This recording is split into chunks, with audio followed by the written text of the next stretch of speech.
New Poker Live podcast. My guest today, we sort of put this together. We talked about doing this for a couple days now, but we sort of put it together last minute. So if you want to watch this live, then you're here now. Welcome. And if you wake up tomorrow and you see this and you say, hey, I didn't know we were doing a podcast, well, enjoy this on replay, man. But we're joined by one of the best poker players in the world. Debatably one of the best poker players in the world. And live poker, live cash, live tournaments. You still play online, Brian? You know, I actually just got my PokerStars account up a couple weeks ago, and I played for the first time really online, like anything of reasonable size. So I don't know. I won some money while I was in Germany playing a bunch of random stuff. Some things I've never used to play before. I played like 80 or 90 hypers, which I ended up. Mm-hmm. But I never used to do sit and goes. But now that I'm playing more tournaments, I felt like they're fun, they're fast, and, you know, play those and like run numbers in some of the ICM programs to like look at hands and stuff. It's a great learning tool. And I was enjoying that and played some 8-game, and I played some deuce to 7 pot limit triple draw because I've been playing recently this big bet mix. I don't know if you've ever heard about this game that's going at the Aria. And it's like all big bet games. So actually, I feel pretty comfortable playing deuce to 7 pot limit triple draw because I've been playing it in that mix for the past like 5 months on and off. I mean, the mix isn't like super regular, but it goes like once or twice a month for like a couple days. That's not the John Robert Balan game, correct? They play at something. No. Okay, so no, that's the John Robert Balan game, like the Aria No Limit game. But then there's also like kind of a 1K, 2K, sometimes 1500, 3K. And that's the bet size for the limit games. So like 2K big bet, 3K big bet, which usually doesn't have JRB, but he will sometimes set up a game. And that'll be like 4 big bet games that are capped really small, like 40 big blinds, along with like 5 or 6 limit games at that limit. And so they'll strip the blinds for the big bet. So the blinds will be smaller, but there'll be a big ante, but there's a cap. And that kind of limit game has been going pretty regularly in Vegas, actually. And JRB does play that sometimes. But then there's also the no limit game with like Bobby Baldwin at the Aria. But no, I'm talking about a big bet mix game that's 100K buy-in, usually like 3-6 with an ante for a lot of the games. Although the no limit deuce to 7's 8-1500 with an ante. And it's no limit hold'em, crazy pineapple where you pitch the card on the turn. Pot limit Omaha 8 or better, pot limit triple draw, no limit single draw, and pot limit Baduki, and I'm leaving out one game, I think, unfortunately, but that's just the way it is. Who's playing in this game? That's a lot of games to know, especially in a big bet format. Well, a lot of us, I mean, like the crazy pineapple, like almost no one had played that before, and it's like me, Robles, Ben Lamb, this guy Pat from the East Coast. Who else plays regularly? Ozzy, Matt, Marcus, business guy from the West, from the SF area, who's actually won a lot of money playing no limit hold'em in games around. But who else? I mean, occasionally some people jumped in. Gus played once or twice during the series. Same with Patrick. But I mean, they're not regulars. And I don't know. I'm probably forgetting a couple people, but that's some of the people. Sounds like a pretty fun game. I mean, it sounds like you got to be really good at a lot of different variants in that format, because is there a cap in the game too? No cap. And the 100K is like basically, you know, almost 200 big blinds in most of the games, because most of the games have the 600 big blind. So I mean, it's like a pretty deep, generally pretty action-y game. Yeah. Yeah, the swings in that have to be pretty sick, especially when you get to games where someone, you know, like when you're just unsure of your decisions, but you feel like you have a spot you have to go with. You just end up getting in so much money in some of those games. And by the game I'm forgetting is we also play pot limit, double draw, 5-card high. So normally 5-card high is played no limit single draw, and we're playing pot limit double draw. So what is this round? So 5 cards. Is there a bet before you the first draw? Like 5-card draw that they play in like the 30-year-old poker movies. Yeah. Yeah, it's like that, but there's 2 rounds of drawing, and then a pot limit. Oh wow. So and that like nobody had played. We just decided to do that. Who's we? Is it we? Is you? Did you the ones like, hey, let's try these games out? When we first started playing, the group of us that like played, I don't know, this was like back in April or something, just kind of decided on this mix. And, obviously a lot of those games are played, No Limit Hold'em, Pot Limit Omaha, a lot, Pot Limit 08 or better, and like Pot Limit Triple Draw and No Limit Single Draw. Like those games all get played some. And then we just decided to add in, we wanted to play Single Draw High, but we like thought that the No Limit Single Draw was boring. So we made it Double Draw. And I forget who suggested that, but they were just like, oh, it'll be more interesting. And like, no one's really played this. And then we wanted to do like another No Limit type game because Marcus was only kind of a no limit player. Mm-hmm. So a lot of these games he hadn't really played before. So we did the Crazy Pineapple, but like I made the suggestion for that because we were playing and I was just like, wow, it's really boring throwing away the card on the flop. It's like basically like playing No Limit Hold'em, but you like get like a better starting hand more often. And I said, it'd be more interesting if you get to keep the card till the turn. So it makes it like 25% Omaha-y and like a different game. So like, like sometimes like the 3 cards, like 9, 8, 7, they get a little bit more value because you get to like draw it to see 4 cards rather than just to see the first 3 on the flop. So it's like gives a little bit more value to dry hands, which makes the game interesting. That's got to be pretty intimidating to anyone that wants to hop in the game. I guess from a professional player's perspective, yes. I'm sure there's some guys that would be like, yeah, I mean, they'd be like, yeah, sure, let's play. But from a recreational standpoint, they've got to see this and be like, 100K, but like they got to be pretty hesitant to want to join the game. It is. I'll tell you what about this game is that there were a lot of players over the course of the summer who were talking about playing, but like never ended up playing because obviously no one has a lot of experience in a lot of these games. It's a very big buy-in. So, we didn't get like a bunch of new players in the player pool out of like, a lot of people knew about this game. We're talking about playing. They were asking me about it and stuff. And, for the most part, most of us were like, we just kind of assume that anyone that hasn't played the game is probably going to be minus EV.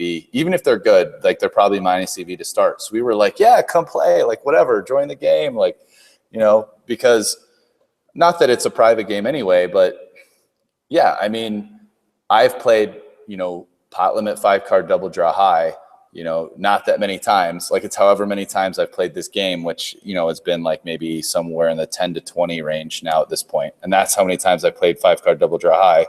And it's only 1 out of like 7 or 8 games. So I haven't played it that much, but it's probably more than whoever's joining to play the game who's played it none. Most likely at this point, even if they played No Limit Single Draw High. I mean, Double Draw High plays different, obviously, getting 2 draws. Also, like, I think Aussie Matt decided the game was too nitty, so we upped the ante in that game. That game now, it's 3-6 with like a 1,500 ante or something, because he was like, oh, everyone's knitting it up too hard in this game. Let's jack the ante up. So now the ante's like it's either 1,000 or 1,500, but it's big, so... Sounds like an intense game. I'll tell you, it sounds like, is this just regularly run 6 or 7-handed, or does the game fill up most times? I think we normally play 8-handed, I want to say, but it's 7 or 8-handed. I think it's 8. Well, hey, maybe some people out here will hear the game. I know it's the big Bellagio events in December, right? Yeah. I mean, this game is only going to go, like, tomorrow's the 4th, right? It's only going to go for like 2 days. And I think on the 6th, they're having a big no limit game, and the game probably won't go because Marcus and Andrew are going to play that. And, I'm going to play there's a 25K Aria High Roller on that day and the 7th.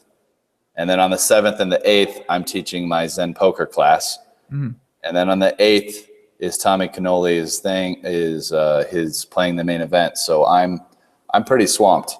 And I spent the last 4 days training Tommy, 4 hours a day with, increasingly members of our group are getting here. So, today we were like, we had more people. We were doing some simulation type stuff, but the other days it was mostly like strategic planning. But, we're ready to go. Watch out for Tommy. He's going to come in hot.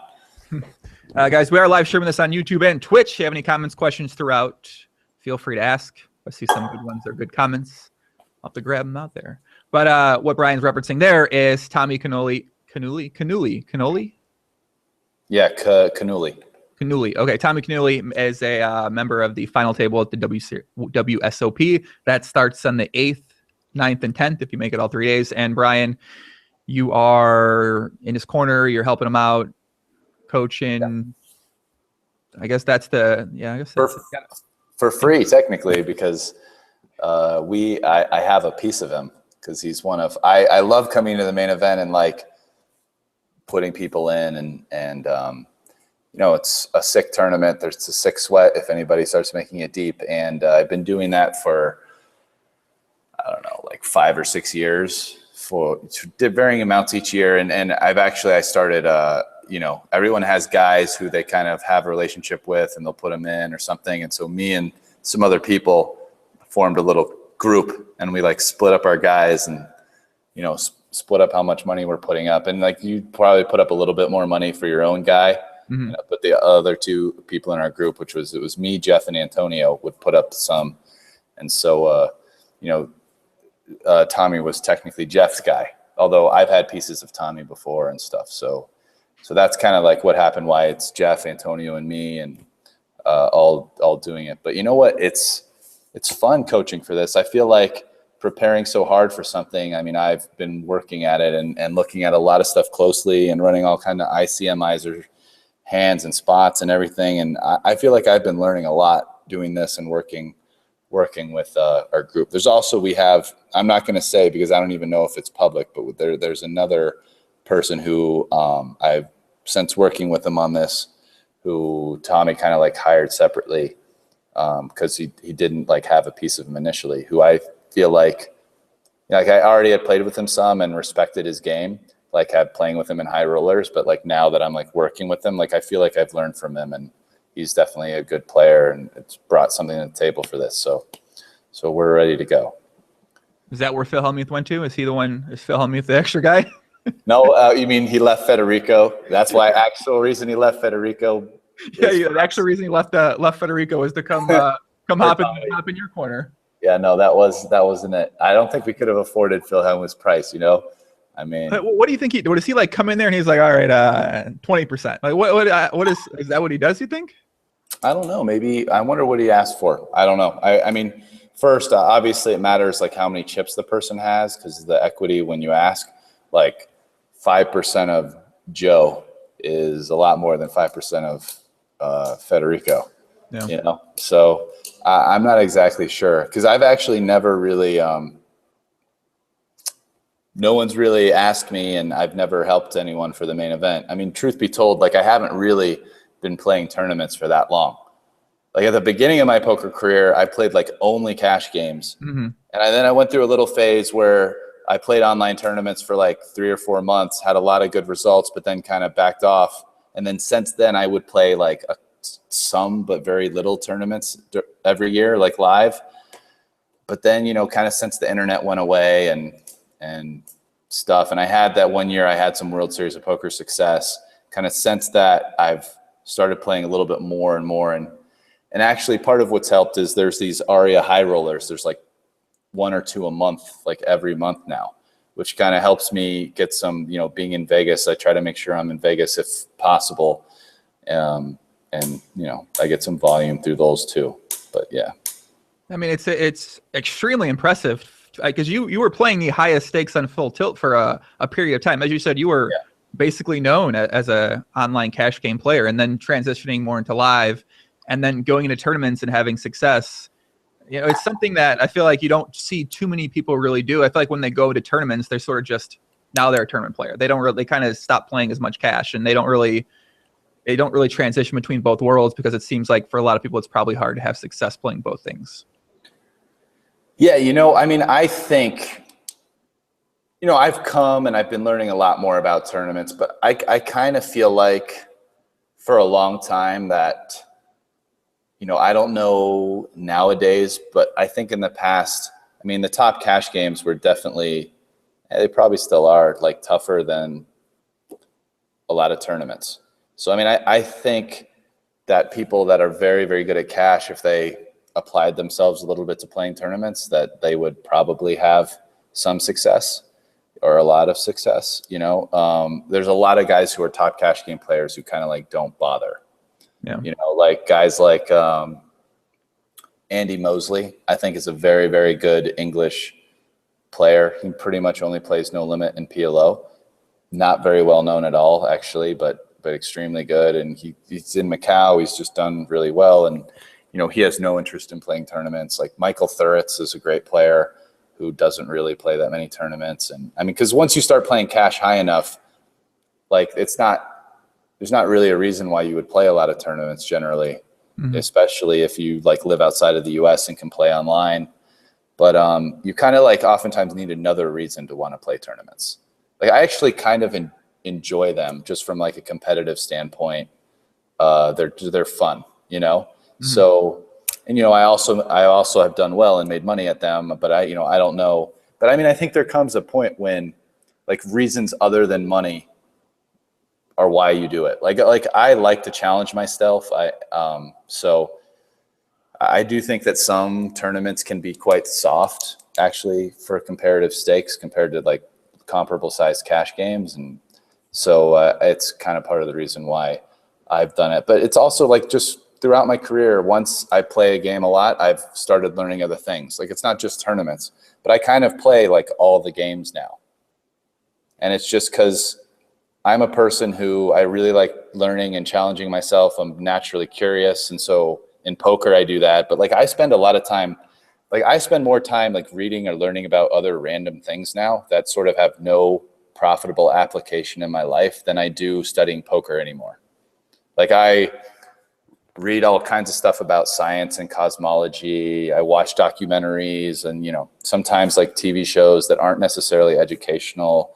I read books. Like I'm 2/3 the way through a book about the limits of like logic, reason, math, and science, like what we can't know, like both what we don't know right now, but like maybe what the limits are of what we could know theoretically and stuff. And I don't know, so in poker, I like started learning PLO a while ago, and I jumped in big games and lost, this was like 8 or 9 years ago.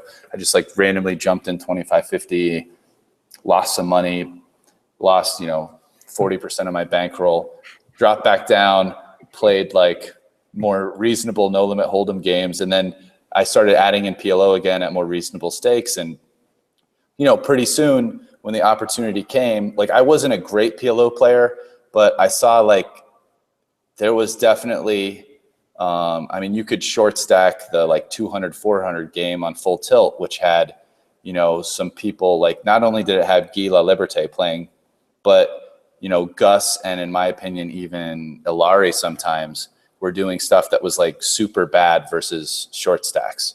So like, I started by going in and like playing the 200, 400 game and had some success. And, the process of doing that, like I would study and run hands in like pro poker tools all the time and just look at percentages for all ins, which, when you're playing 20 big blinds is like kind of a big deal. And then, oftentimes if I'd run up my stack like 2 or 3x, if my seat wasn't good, I'd just quit. And then, after doing that for like a year, once the 500, 1K half and half game started, I felt like a lot more comfortable. I had won some money. And, I played that. And in that game, by this time, my PLO game was like a little bit better. And, I felt very good against a lot of the players who played that game in No Limit Hold'em. And I had some success in that game, although not like wild amount, but I was a winner. And so it's just, and then like while I was doing that, I decided to start learning, 8 game. Just, I'd hop in like the 200, 400 if it'd go at the Bellagio a couple times. Like once I played like a 50-hour session where I was a loser, and I'd start playing it online if I thought some of the big bet players were playing and it was a little bit softer. Like I'd game selected a little bit in order to avoid playing the toughest spots. and kind of like look at some of the percentages and stuff on my own to try to learn it. And I just that kind of natural curiosity, I think over time has put me in a pretty good spot. And I mean, I'm a pretty good learner, and it's worked out. And now I feel like if you take over the sum of like games, the total number of games and playing them as limit, or big bet variety plus tournaments, I mean, I've put myself in a very good spot in the poker world where I can like pick this or that game, and oftentimes be in a profitable spot because I kind of know how to play everything. I mean, I'm not by any means like the best in the world at like most of the games that I play, but I'm oftentimes pretty good to maybe better than that, and I can pick a lot of good spots, so it's nice. Yeah, I think it's pretty rare to it sounds like you sort of hop into these games, and whether it's through, I mean, you could say variance at first, but you seem to have success when you get started playing what you're playing. I mean, tournaments. So how long was it before you started really having success playing tournaments? Yeah, when I first started playing tournaments, I can't say that I was that successful, but I started playing, I would like 8 to 12 table Sundays. And this was a long time ago. This was like 8 years ago in Vegas. And I like immediately had a lot of success. In fact, if you go back on like online poker tracker or whatever that thing is that you can look at like how people did every year. If you look back, I think it's like 2007. I'm like the 100th ranked person on Full Tilt, and like 300th out of, this is out of like 100, I don't know, 100,000, 80,000, whatever the number is. And my volume is like not very big, but like I spent like I think I had a downswing in cash, and I was like, well, fuck, what can I do? And I kind of heard about these Sunday tournaments, like there was a lot and they were pretty soft. So I started playing them. And then I spent time, like I bought some tournament books. I talked to a tournament player who, talked to me about like some of his strategy with it. And, every Sunday I just grind all the tournaments. And it was nice because unlike cash, you could grind all the Sunday tournaments and your exposure is like a couple thousand. Yeah. You know what I mean? Whereas like in cash, it's not, it's not like that. You could, you're playing 10-20, you can lose 10K, and you're playing 25-50, you can lose more. So, I mean, it was nice after having a downswing to kind of like, focus on those on Sundays to give myself another way to like win a lot of money, since I was kind of hopping down in stakes. Because I mean, early in my career, I mean, I very quickly, like the first summer I played poker, I won 20K, and I very quickly like won and moved up to playing like 5-10, 10-20, 25-50. But it's kind of like there were many years where I like slowly got up to the 5-10, 10-20 limit, and every time I'd kind of go 25-50, 50-100, I'd have like, wavering results, and oftentimes kind of have to go back down. And I'd kind of go between like 100 and 300K. But like once I dropped down, I'd kind of crush and do well and move up and kind of run bad in some spots. And I'm sure I had leaks. And then it wasn't, once I moved to Vegas, I found some other poker players, talked to them. And I think really talking to people who are good, you learn a lot. Because like good players can like tell you what you're doing wrong. And I like did the same for them too, right? But when you're learning and growing in poker, it's very helpful to have that feedback. Kind of like for the first years in my career, I didn't really I was on my own. Like when I was in Stanford, no one I knew played poker nearly as serious as me. When I dropped out, I moved home with my parents. Nobody back in my hometown that I knew played poker seriously. I ghosted a bit on 2+2, but didn't really talk to people. Mm-hmm. I'd post occasionally and no one really responded. I'm sure they were like, whatever, who is this guy? So it was like, it was mostly on my own. It wasn't until I moved to Vegas, like, 4 years after I started playing or something, that like by meeting people, I really had feedback. Shout out to the dog. Yeah. I think the food just came. But yeah. So anyway, that's that. Well, enough about that. No, it's true. I mean, it's interesting hearing about this because this is a long time ago now. I mean, 8 years ago, I think I started playing poker 8 years ago. So, and I'm a lot of people started playing poker in the past couple years, 3-4 years. So it's You know, it's a different time. It's a different environment. The online world was so much different back then. Yes. No, online poker has changed a lot. I mean, it's gotten way tougher, you know, and it's US getting shut down, but it's also all the tools that people have at their disposal now. Like online, all the like Hold'em like the tracking software. I mean, you can really get a lot of statistics on how your regular opponents play, and you can study it when you're away and like, really figure out how to try to beat people and take advantage of their leaks. Like live poker is sort of different than that. There's a lot of almost like Bayesian analysis and stuff that you do, and it's a little bit more of like intuitive guessing. And it's not that you don't need to know poker theory. Like I actually feel like theoretically I'm pretty strong. And like as far as like people that play mostly live, I'm probably one of the strongest in the world in my theoretical understanding because, I kind of came up playing a lot of online. I mean, I always played both, but I played a lot, probably a little more online for the first, 6 or 7 years. And, I've been involved with training sites and I was always like reading books and watching videos. I used to watch a lot of Phil Galfond videos and still don't as much because I don't play as much PLO anymore. But, like I love Ben Sulsky's videos now. And so I've always kind of kept abreast of learning and theory it's very useful even in live poker where you're doing a lot of intuitive guessing, I think, to have like theoretical reasons and think through things on that basis and then, adjust from theory to maybe exploit more. Because in live poker, the truth is that you end up really trying to exploit a lot more than you go for GTO.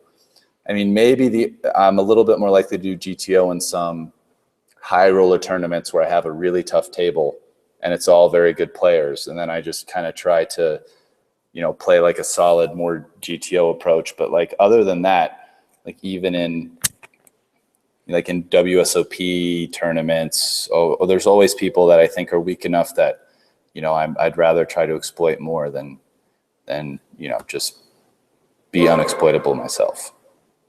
Yeah, I think that's what you hear from a lot of guys that mainly play live is that the entire idea of GTO, you sort of, shut the dog, man. You sort of like throw that out it doesn't really matter. You know what I mean? Yeah, hold on. I'm going to take care of the dog. Gucci, come here. Gucci? I'm going to take care. Not my dog, by the way. I would never name my dog Gucci, not in a million years. Come here, buddy. Hold on. We're going out there. My dog is a German Shepherd named Maya right here. Hey, there she is. But my friend's dog, who half lives at our place, but, has some lovable things other than the barking thing, is named Gucci, which I would never. Shout out to Gucci. Who said, where's Brian live? Brian, you live in Las Vegas, correct? Yeah. You just moved into a house that currently has very limited furniture. Yes. Yeah, I mean, my wife will get around to it one of these days. When did you move into the house? I mean, we've been in here for maybe about a little under 2 months. And what do you mean? Where's the furniture? But I mean, my wife was with me for like 3 weeks in Europe. And like before that, she was in Brazil for a little bit before. I don't know. I mean, we travel a lot. So to be fair, she's been home for like less than half the time for sure that we've moved in. So, I don't know. Typical poker player, man. Move into a bang. I'll figure this out, man. I got 3 chairs. I'm straight. I'm ready to go here. So yeah, I thought I got a couple chairs, some things going on, mattresses. It's all good. How many bedrooms is in this house, man? There's four bedrooms. You said you have a friend that stays there too, or is it just it's you, the wife, and the dog? Well, it's me, my wife, our son, and I just got a charger so I can not go away because I'm at like 5% on my computer. But there we go. It's us 3 plus our dog and oftentimes our friend's dog. And so my wife is Brazilian, and the Brazilian community can be very tight-knit here in Vegas. So she has some friends who are oftentimes like recently from Brazil too, and they come and stay at our place a lot and hang out. So we almost always have like guests, just whatever. It's cool. Interesting. Just always hanging out. It's like the Brazilian connection going on. Did you meet your wife in Brazil? I did, yeah. I was down there on a trip to Rio de Janeiro, and I met her. How does that happen? What, are you on the beach, walking along the beach? You see an attractive Brazilian girl. You go to get how does this work?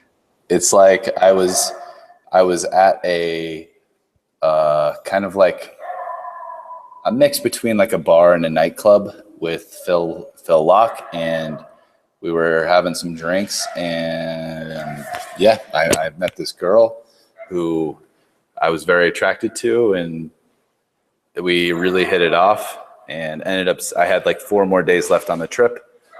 We spent those 4 days together, and it's kind of like the moment of truth when like I'm leaving to go back to America and she stays in Brazil. It's like, what's going to happen? Like we were really into each other. We spent a lot of time on Skype talking to each other. It was like all in Portuguese, and I was doing all the stuff in Google Translate to make that work. Wait a second. She didn't speak English? She didn't speak English before? She didn't speak English. She spoke Spanish, and I had taken Spanish in high school. So when we met that night, we ended up talking in Spanish. I mean, the truth is, like, how much do you talk about at a nightclub with somebody, right?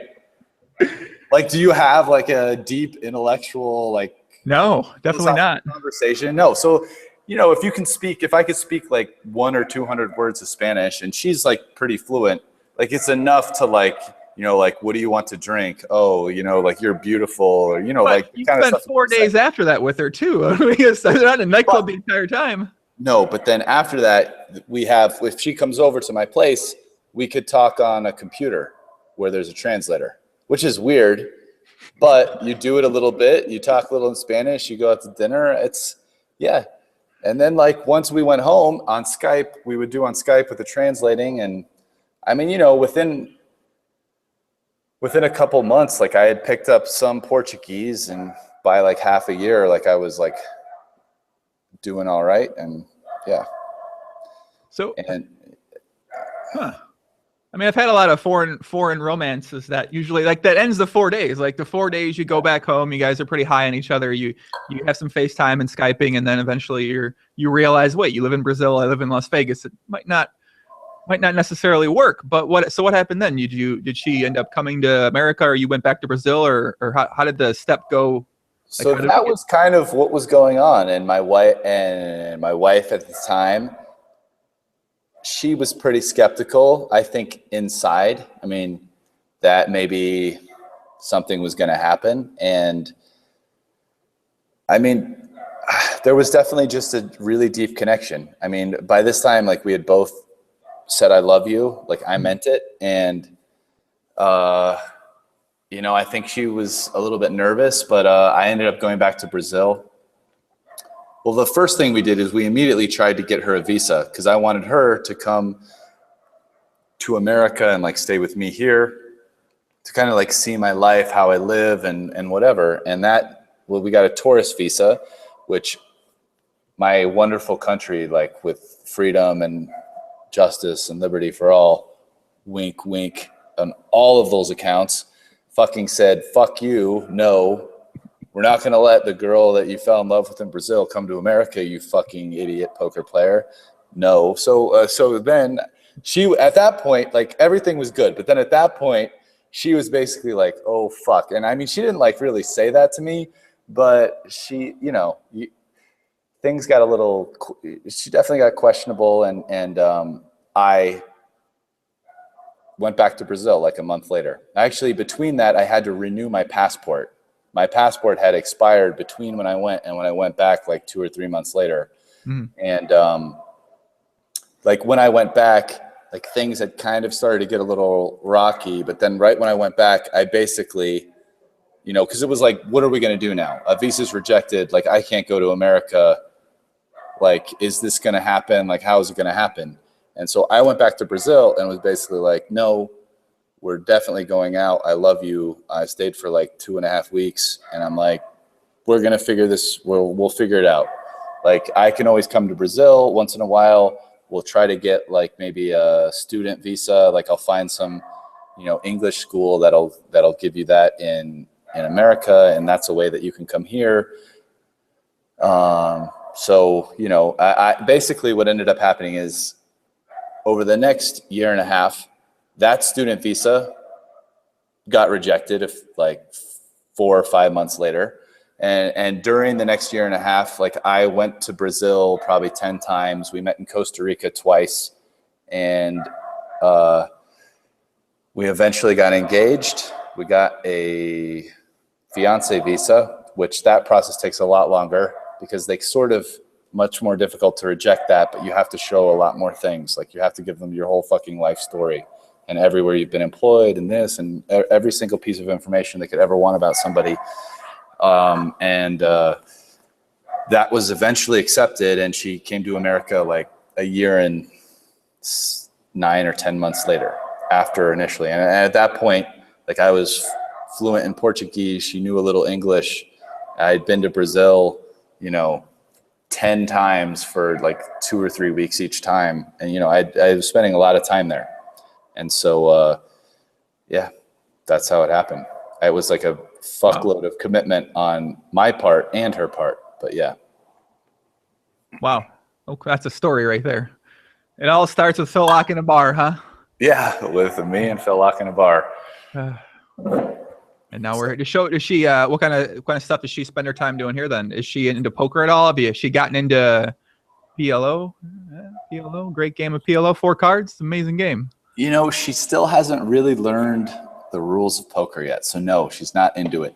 There have been a couple times where she'll see me playing and be, I want to learn, but yeah, I don't think she's not really the type of person who at this point in her life, like really wants to be like sitting down at a table for like hours. She just, I don't know. There's people that aren't into that. I mean, I was a person who always played games, and if I was into something, I could obsessively sit there for 12 hours or more. And just a lot of people aren't wired like that. Like they want to be moving around or doing something and they get bored sitting in one place. And my wife's a little bit more like that. So, at this point in her life, like poker's not really her thing. She's like kind of a jack of all trades kind of person. And like my opinion is like those kind of people should not get into poker because, if you get into poker, if your goal is to win money and not just play recreationally, then you need to like focus on it a certain amount in order to learn and get good. Mm-hmm. Otherwise, you're going to learn enough to lose. So it's not like financially going to be worth it for you. Now, if you don't give a shit and you just want to have a good time and gamble, then by all means, like who cares? Like poker can be recreation, just like going on vacation or gambling on sports or like going to the casino. But, if your goal is to try to win, and I would like my wife's goal to be to try to win because I don't want to like fund her poker habit. So I actually had an ex who basically that ended up sort of like being the case. I mean, with some of her money, but whatever. So like, I'm very happy that that's not happening here. So like, I have no interest in that. And I think if my wife like applied herself, she would do well. She's intelligent and actually has like extremely high emotional intelligence to the point where even though she doesn't know the rules of the game, she's sat behind me very infrequently. But like, I remember one night specifically, she sat behind me for like 2 hours, which is the actual longest she has ever sitting behind me in a poker game. And literally like was 3 for 3 at saying like, this guy is bluffing. Like when I wasn't in a hand and we were watching a hand. And I was like, holy fuck, like that is amazing. Because like, I mean, that's not my strength. I'm not like sitting there getting soul reading people, like looking at them when they're betting and knowing that they just like don't have it. And my wife obviously did not know shit about like the texture of the board and this and that. It was just looking at them and being like, yeah, I think he's bluffing. So you don't have her sit behind you for the hour-long sessions like the guys at the casino. You see their girlfriends like this behind them and oh my gosh. Okay, so that's not you, right? You don't do that? No. Yeah, no, I don't do that. Although so I don't do that. But my wife, no, she's she's kind of like into a number of different things. Like when she first came to America, She didn't really speak English very well. Actually didn't really like it here very much. Ended up like going back to Brazil for, 4 months out of the year because she was homesick and various things like that. But now she's been here. She's getting situated. Her English is better.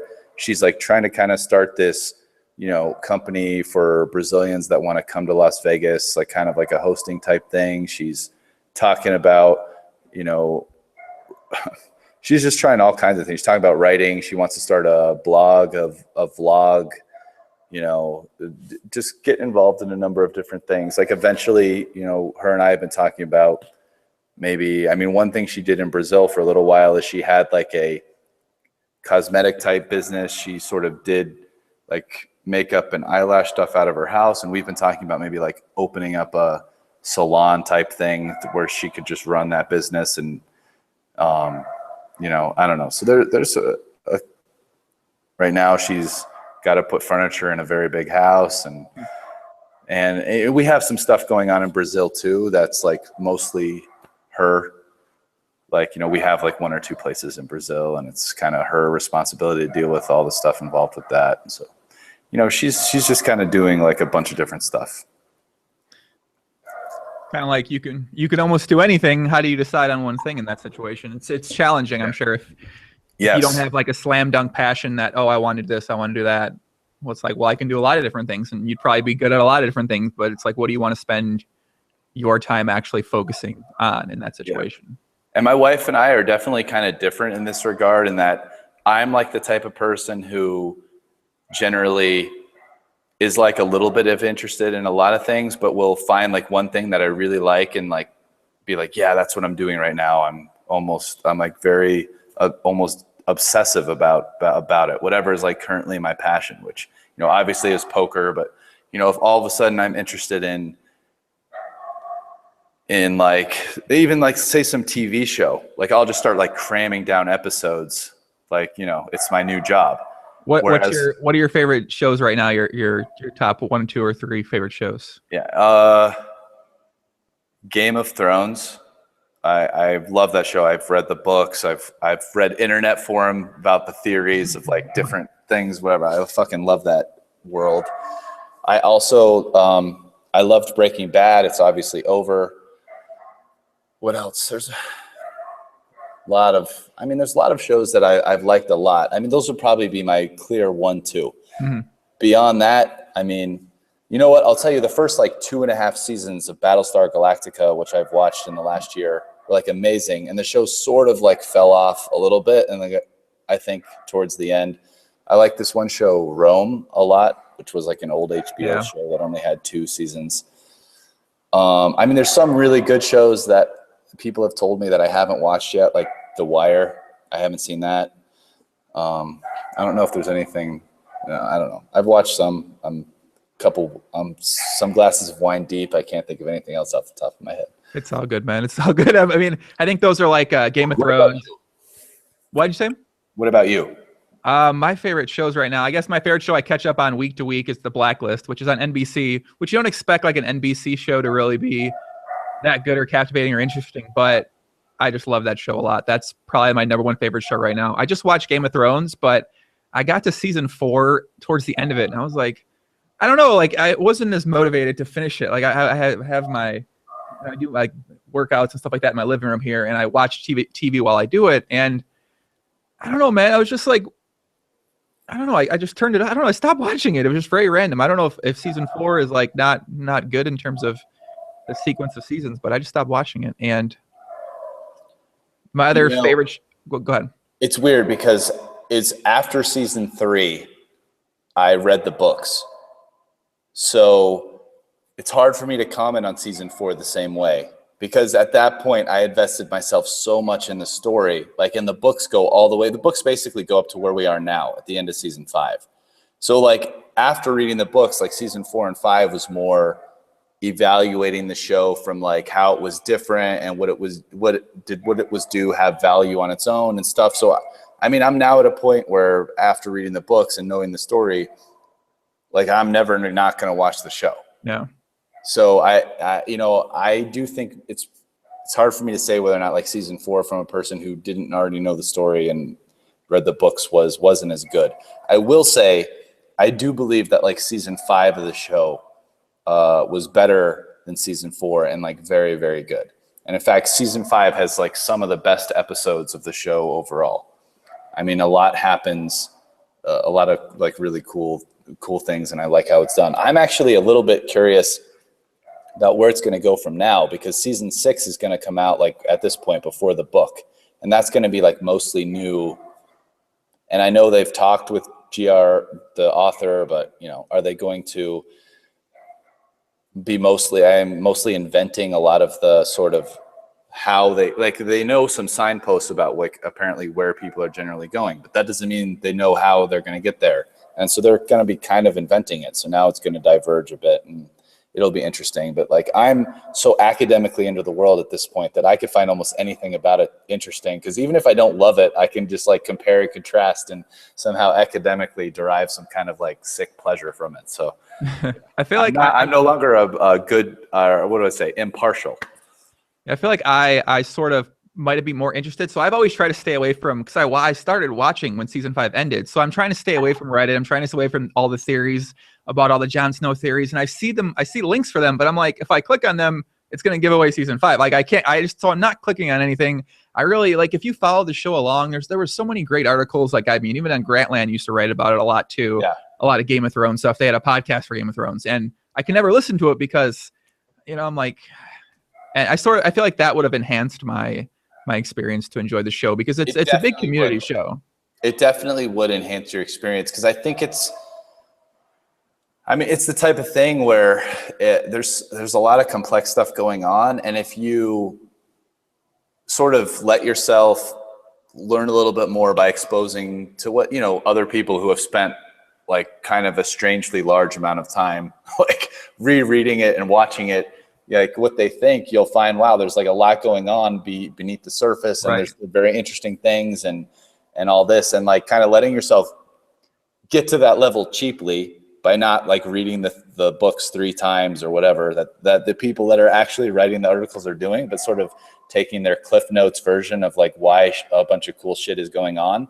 It then kind of like lets you enjoy things more by understanding it, which in some aspects it's a little bit of fault of the show. I mean, the show's like a little bit ambitious with like the number of characters it presents and how, you know, you don't really have that long. Like you could make these 10 episode seasons, you could make like 15 episodes out of it. Like if you really wanted to, as far as like get into the stories like a little bit more. Because I mean, they do cut things out, but you know, at some point you have to edit, and I do think it ends up maybe being like a little bit too much if you don't get into it more to find out like maybe some of the backstory. Like, for example, like I think people that just watch the show, I mean, the theory about like who Jon Snow's parents are, right? I mean, like, who are Jon Snow's parents? Like what? They're just like Ned Stark and some fucking Wait, I don't know this theory. Go ahead. Tell me what is it? If it spoils something, it's okay. Tell me what is the theory on who his parents are. It can't spoil anything because this has not been proven anywhere. I mean, in the books, they don't know who Jon Snow's parents are. And by the way, like, so if you don't want, this is not a spoiler, but I am going to talk about something that most people that have like analyzed Game of Thrones like believe is like almost a fact, even though it's not proven anywhere. And I believe this, and I would definitely at even money, I would bet truckloads on it. It's like, I believe in something called R plus L equals J. So go to YouTube if you want to see an even better version of this than I'm going to give right now. Type in R plus L equals J, and it's basically Rhaegar plus Lyanna equals Jon Snow. In other words, Rhaegar, who is the son of the Mad King and like the prince, and he was a pretty fucking awesome dude, didn't kidnap Lyanna Stark, Ned Stark's sister. He didn't kidnap her and take her away. She eloped with him because she was promised to King Robert. She didn't elope with him. She didn't get kidnapped by him, which King Robert always said. She eloped, and they had a child who was Jon Snow, and she died in childbirth. And the promise me Ned, what Ned promised her was that he would take care of her child and lie about his birth so that people wouldn't know he was a Targaryen and try to kill him. So he made up a lie and said, oh, hey, yeah, I cheated on my wife with some random whore who nobody fucking knows who she is, which is not only a little bit ridiculous, but also is totally out of character for Ned, who like is such an honorable fucking guy. It's honorable to the point where he fucked his whole family. Like, why would he cheat on his wife? And he like never did it again after that.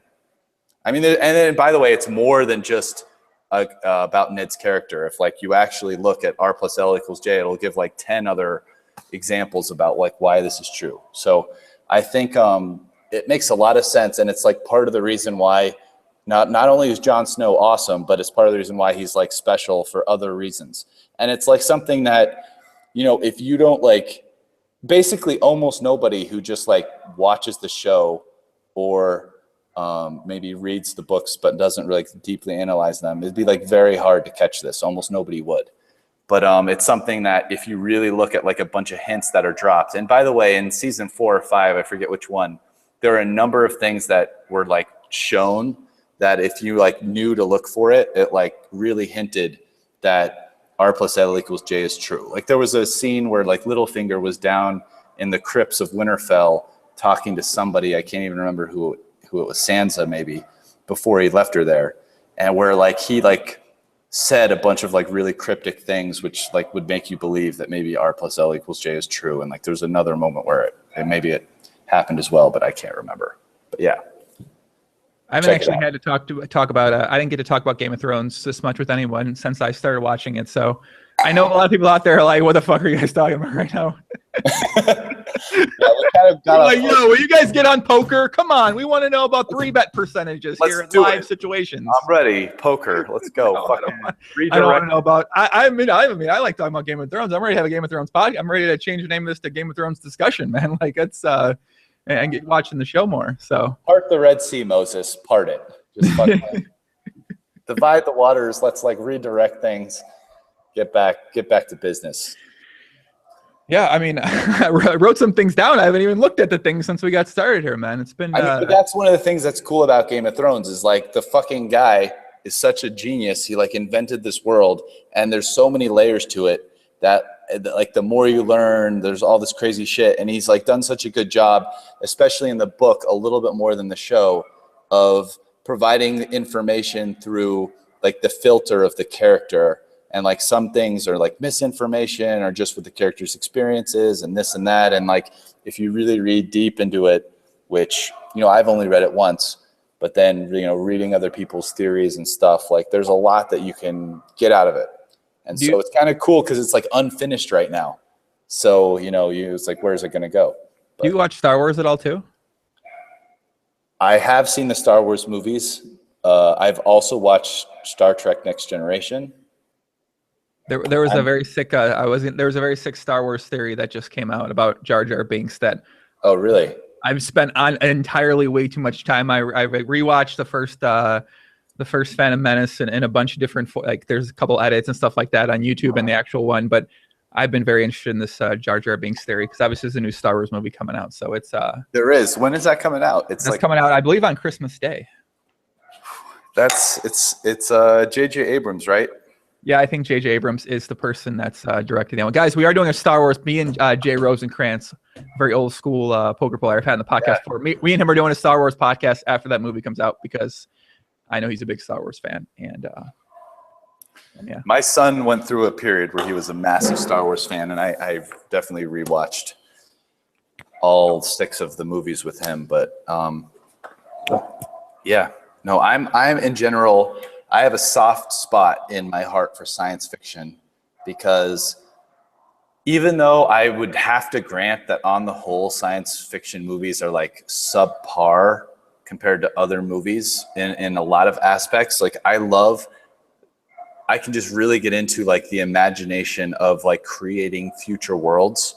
And so I can appreciate bad sci-fi on that level. And like when sci-fi is done well, I like absolutely love it. Like one of my favorite book series of I generally read nonfiction. So the amount of fiction that I've read isn't very high, but out of the fiction that I've read, you know, Game of Thrones series, Song of Ice and Fire, and then another series called the Dune series by Frank Herbert, which is sort of generally recognized as one of the better science fiction series ever written.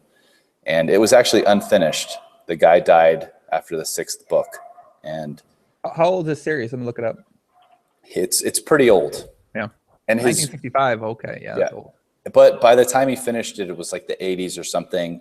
And then I think he was going to write one more book to finish it, and he didn't. And after he died, his son and some other incompetent author like basically just took it as like some money-making thing and tried to finish whatever. But if you're willing to read an unfinished series, it's like amazing. Like I've told this to people, and one person, Andrew Roble, a good friend of mine, actually like was like, okay, I'm going to try it. And one time, you know, like 6 years ago or something, he read it, and he literally read all 6 books, which are like 600 pages each. So it was, you know, like the 4,000 pages of reading. He like read it in a month, and he was like, Brian, that was fucking amazing. Thank you. And I was like, fucking A right it was. So Dune, the Dune series, you know, I mean, I'm looking at it here. It looks like there was 6 books by the original author, and then the son and the other incompetent guy have written like 15 or something. Yeah, they're just fucking banking in on his father. His father is like, you know, a genius author, fucking created this amazing world, all kinds of cool like philosophical, political shit that goes on in it, and he's just a good writer. It just whole thing works, and his son is just not any of those things. And he's, you know, whatever. He writes a story which, you know, after you've read it, you're like, well, it's kind of interesting from just a moving the plot on perspective, but you're not a genius like your father, unfortunately. So it's just not that fun getting into your world. Sorry, buddy. You know, I mean, it's like writing is not easy. Like being an amazing writer, you know, is fucking hard. You have to have like vision and all kinds of things going for you. So it's a lot of respect. And Frank Herbert that series is awesome. So, I mean, it's actually interesting enough also written from, there's short chapters, just like Game of Thrones, written from like the character's perspective, which I think is like an amazing way to write, because like, you know, I haven't seen interviews with Frank Herbert, but I've seen interviews with George R.R. Martin, where he talks like about getting into like the head of that character, and then, you know, seeing the world from that character's point of view, both emotionally, but then also like the logically, like the things that they would see and know. And like, if that form of writing is done well, it's really awesome to like read it from, you know, the reader's perspective, because you're not given like an omniscient narrator who's sort of like telling you everything. You're getting like the perspective and information from like different people in like different parts of the world. And when that's done well, it's like, I think it's like way better and more interesting, you know? So yeah. Someone says they're dog barking. Yeah, the dog is cute. The dog is barking. That's like my anthem, you know? Like it's like Snoop Dogg with the chorus going on in the background. Yeah, I've just gotten used to it now. I can sort of block out the background sounds pretty well when I listen to things or when I'm doing anything. So yeah, I can move to somewhere where there might be less dog barking. But I mean, I don't really notice the dog until someone's in the chat says like, "Oh, there's a dog barking." I'm like, "Oh, okay. Like, I guess there is a dog barking." Yeah, we're gonna go somewhere. Nah, we can walk around. have the dog. Let's give it. You want to give us a tour? We really like tours. Really? Yeah, we love tours. Give us a little tour, man. All right, this is like the main room. So the center of this house is like really open. It's wow. There's like the kitchen, kind of this main room, and then there's this other room right here. I mean, it's all one story, but the center's got a very high ceiling. Here's my dog chilling. There's an office. See that dog? My dog is way cooler than Gucci. Just gonna let that be known. Like super obedient. So here's the master bedroom area. Oh, we've got people hanging out. We've got a little room over there. Oh, somewhere over here. We've got the bedroom. Here's our bathroom. Nice. Wow, it's a sick closet.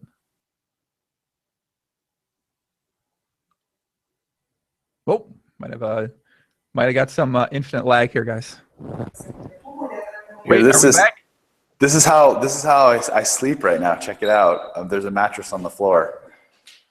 That's not bad. That's gangster, right? Not GTO, but it's okay. Yeah. I mean, I figure if my wife's willing to do it, fuck, I'm in. Let's do it. Maybe we'll never buy furniture and I'll just never have to like lose that money. I mean, definitely an option. Seems like a bad option, but it's an option. Yeah. No, it's probably not going down that way, but so there we are. I mean, and there's some, and my son's room is over here. There's some other bedrooms, but yeah, that's it. It's awesome. That's great. Are you guys renting a house? Did you just buy a house there? Yeah, we bought this place. We were looking to move actually a while ago, and finally kind of bought this place like going into the World Series, but it ended up taking us a while to close, and kind of didn't close till towards the end of the summer, end of the series. And then after every summer, basically we all go to Brazil. After the World Series, I think it's a great time. Our son's out of school. I've just played a ton of poker and I'm ready to relax for a while. And so we kind of go down. My son usually and my wife go down during or before the series when he's out of school, and I come after. And so even though we had sort of, I think the house was ready to move into before the end of the series, we didn't do it till after we came back from Brazil. But yeah. How old's your son? You mentioned his son a bunch. 12. He's yeah. So is this her son when you met her? So you met her and she had a child? Yeah. Yeah. So what is that like? It's a really big learning experience, and it's something that's slowly, I mean, it's weird having someone, he wasn't a baby and he lives with you, but it ends up becoming something like really special. And like, I mean, I can't say I spent any time with children before.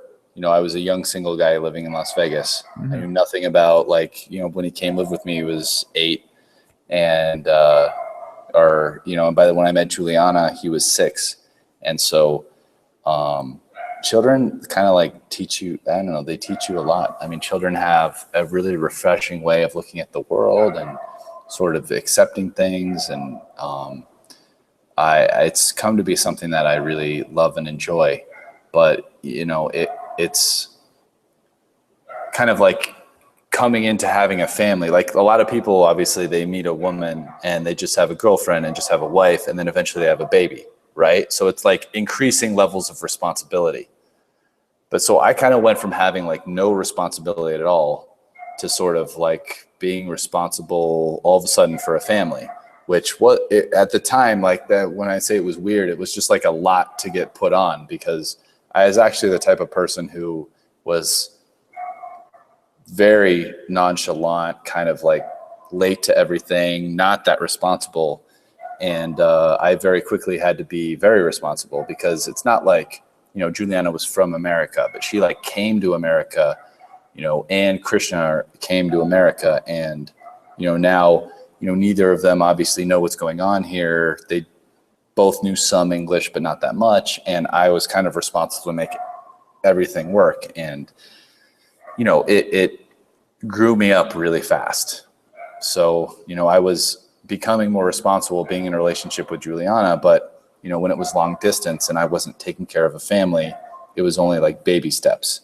Mm-hmm. But then having, the family here, and all of a sudden, my son needs to go to school every day and all these things, it's a whole nother story. And so, I felt like I had to grow up really fast, and, it was a big time of transition, but like, I'm really happy with my life. I love my son and wife, and I feel like I've just kind of grown up a lot, and I'm very happy having a family. I mean, overall, if I had to choose, I would not go back to how things were, like I like coming home and having like a bunch of people I love around. And sure, there's like more responsibility and a little bit less like freedom, just always do whatever you want. But at the end of the day, like, it's just nice having more love and people. And it's kind of like something in my life. Like, I've always, you know, one of the things I've learned about myself is that I'm like a little bit more of an introvert and things like that. And I like having, you know, people around to kind of like draw, you know, emotion and things like that out of me. Cause it, you know, it makes me kind of a better, more happy person. Then, like, left to my own devices, I'm like a little bit likely to, you know, like maybe stay on my own and like stay in my apartment and watch 10 hours of TV on my own or something, and only come out if like one of my friends call me or something. That would be like more of my life when I was single. Or like, you know, go play poker for 10 hours and whatever and go back and stuff. But like having a family and having loved ones around all the time, it's nice. And even if there's more responsibility with it, I think, you know, I'm like more happy. So. You think it's changed the way that you approach poker in terms of maybe how your playing style, what games you play? Obviously, you might not want to shot take as much or play in as many higher stakes, but maybe that's not a problem anymore because you can always sell action, or if you can have as much as you want to have of yourself in a situation. Yeah, I mean, it's, you know, there's a couple different answers to that question. I would definitely say that meeting Juliana did change me poker-wise. I think I was in a place right before I met her where, you know, I was partying like 3 times a week with Antonio and partying, like getting wasted. Yeah. I get wasted 3 times a week. You know, we were going out a lot. Like right when I met her, we were just like a couple months been in this mode where it's like, oh yeah, like no drinking bet, whatever. Cause we both kind of realized that it was like getting to be a little bit too much. You know, I had been in, you know, at this point I'd put some money into Victory Poker, which I never ended up seeing any of it back. I had bought my place at Panorama a little bit before that and, you know, had a downswing in poker because I was like getting wasted 3 times a week and partying all the time. And, you know, life-wise between those things, although the Panorama thing was an investment, although with the real estate crash, a bad one, you know, I lost like a lot of money and it like drastically affected. It was kind of trying to think, it was probably my biggest percentage downswing bankroll-wise. Maybe of my career, not like immediate, but like over a period of time between just Victory Poker, which was a fucking disaster, and the Panorama thing and losing money at poker, which I think is like the very large part of that was just me partying and not giving a shit. And so kind of meeting Juliana gave me a reason, if you know, sort of to be responsible and be like, hey, yeah, poker's my job. I'm going to like win. I got to like take care of, you know, we're going to get engaged. I'm going to take care of her and her son eventually. You know, let's like treat this is my job. Like I'm here to win money. You know what I'm saying? So kind of like woke me up. And then, you know, as far as like the selling action thing, like sure that plays a part, but I've sort of always been able to do that. And it's like kind of big in the live scene, I think, because, you know, all randomly, you know, as my bankrolls differed and grown and whatever it's been, you know, like live, there'll be a good game that's 1,500 and like there'll be a good game that's like 1,000, 2,000. And so, you know, being able to sell action quickly, whatever, in order to cover whatever it is you want to play is useful. But, you know, I've even eventually figured out stuff that's even better than just selling action. So, I mean, there's better ways if you can do it in order than just like selling action immediately. Like, you know, you can do like various, like if you know you're going to be in a certain spot, like I used to go to Macau pretty regularly. So, I mean, you can come up with like long-term ways to like sort of have a bankroll where like you and other people invest money and you end up having a sort of free roll with stratified payout systems and stuff like that. And yeah. You talk more about that? Is that I really haven't heard something like that before. Yeah. I mean, it's something where like, let's say I know I'm going to play in a good game, but it's very big, but I'm going to play in the game like pretty regularly. Sure. Like if you just sold action, you could sell action to someone at a like one time straight in, you have 15% win or lose. Right. But like, let's say you're going to be the best player in the game or one of the best players in the game, and you're going to get to play in it regularly, and it's a pretty soft game. Like you're a massive favorite over like 20 sessions to win.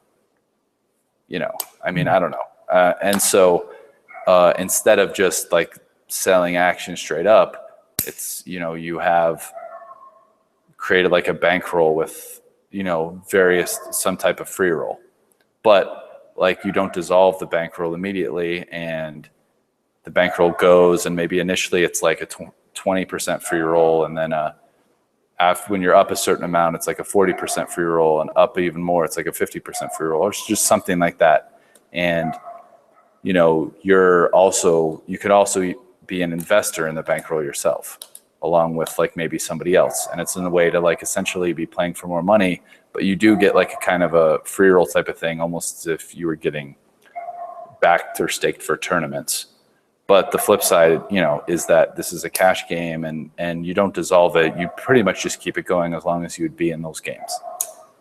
So it's a way to just like that incentivize, and you could do it for, I mean, you know, there are like games that are huge. I mean, like how many people are really rolled to play like 10K, 20K Hong Kong poker? Like, you know, 20K is like over $2,000 US big blind.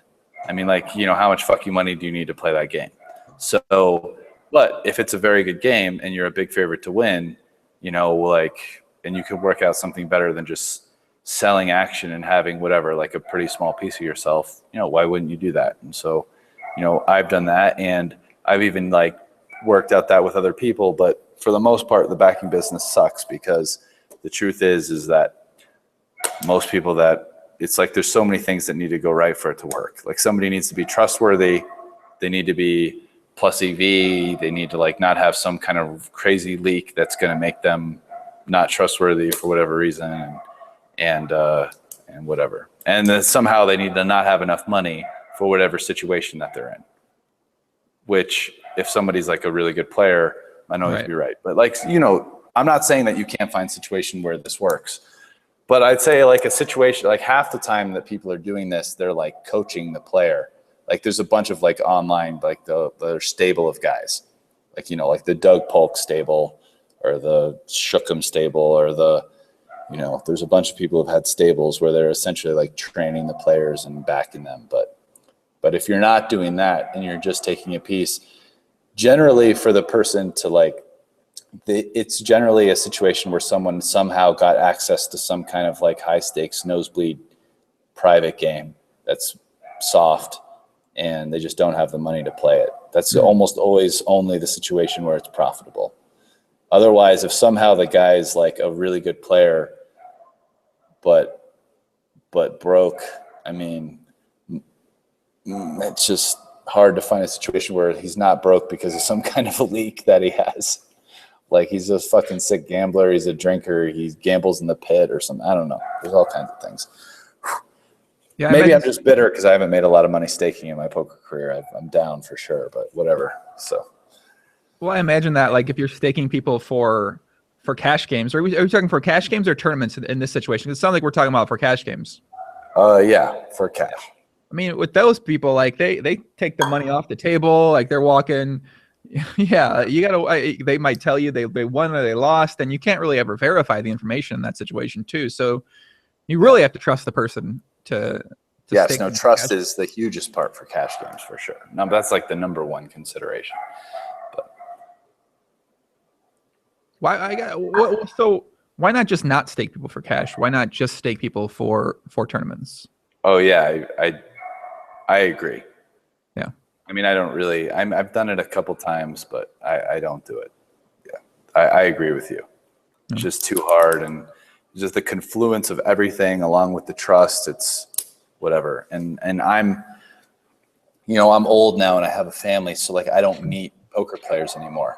I mean, if you're like young and playing poker 24/7 and online, like meeting new guys, and somehow you run into some guy, you're like, oh, this guy has a lot of talent, but maybe he's, doesn't have a lot of money now, and you want to stake him. Yeah, but I'm old. I never meet anybody, and I'm not going to like see some guy playing live over like 50 hands one day in a tournament and like want to back him. So, I don't stake anybody. So don't send me no more Facebook messages. I'm not going to stake you. Listen, guys, stop messaging Brian on Facebook on 2+2. He's not interested in staking people. My friend John says, why don't you stake people for tournaments, Joey? No fucking way. No.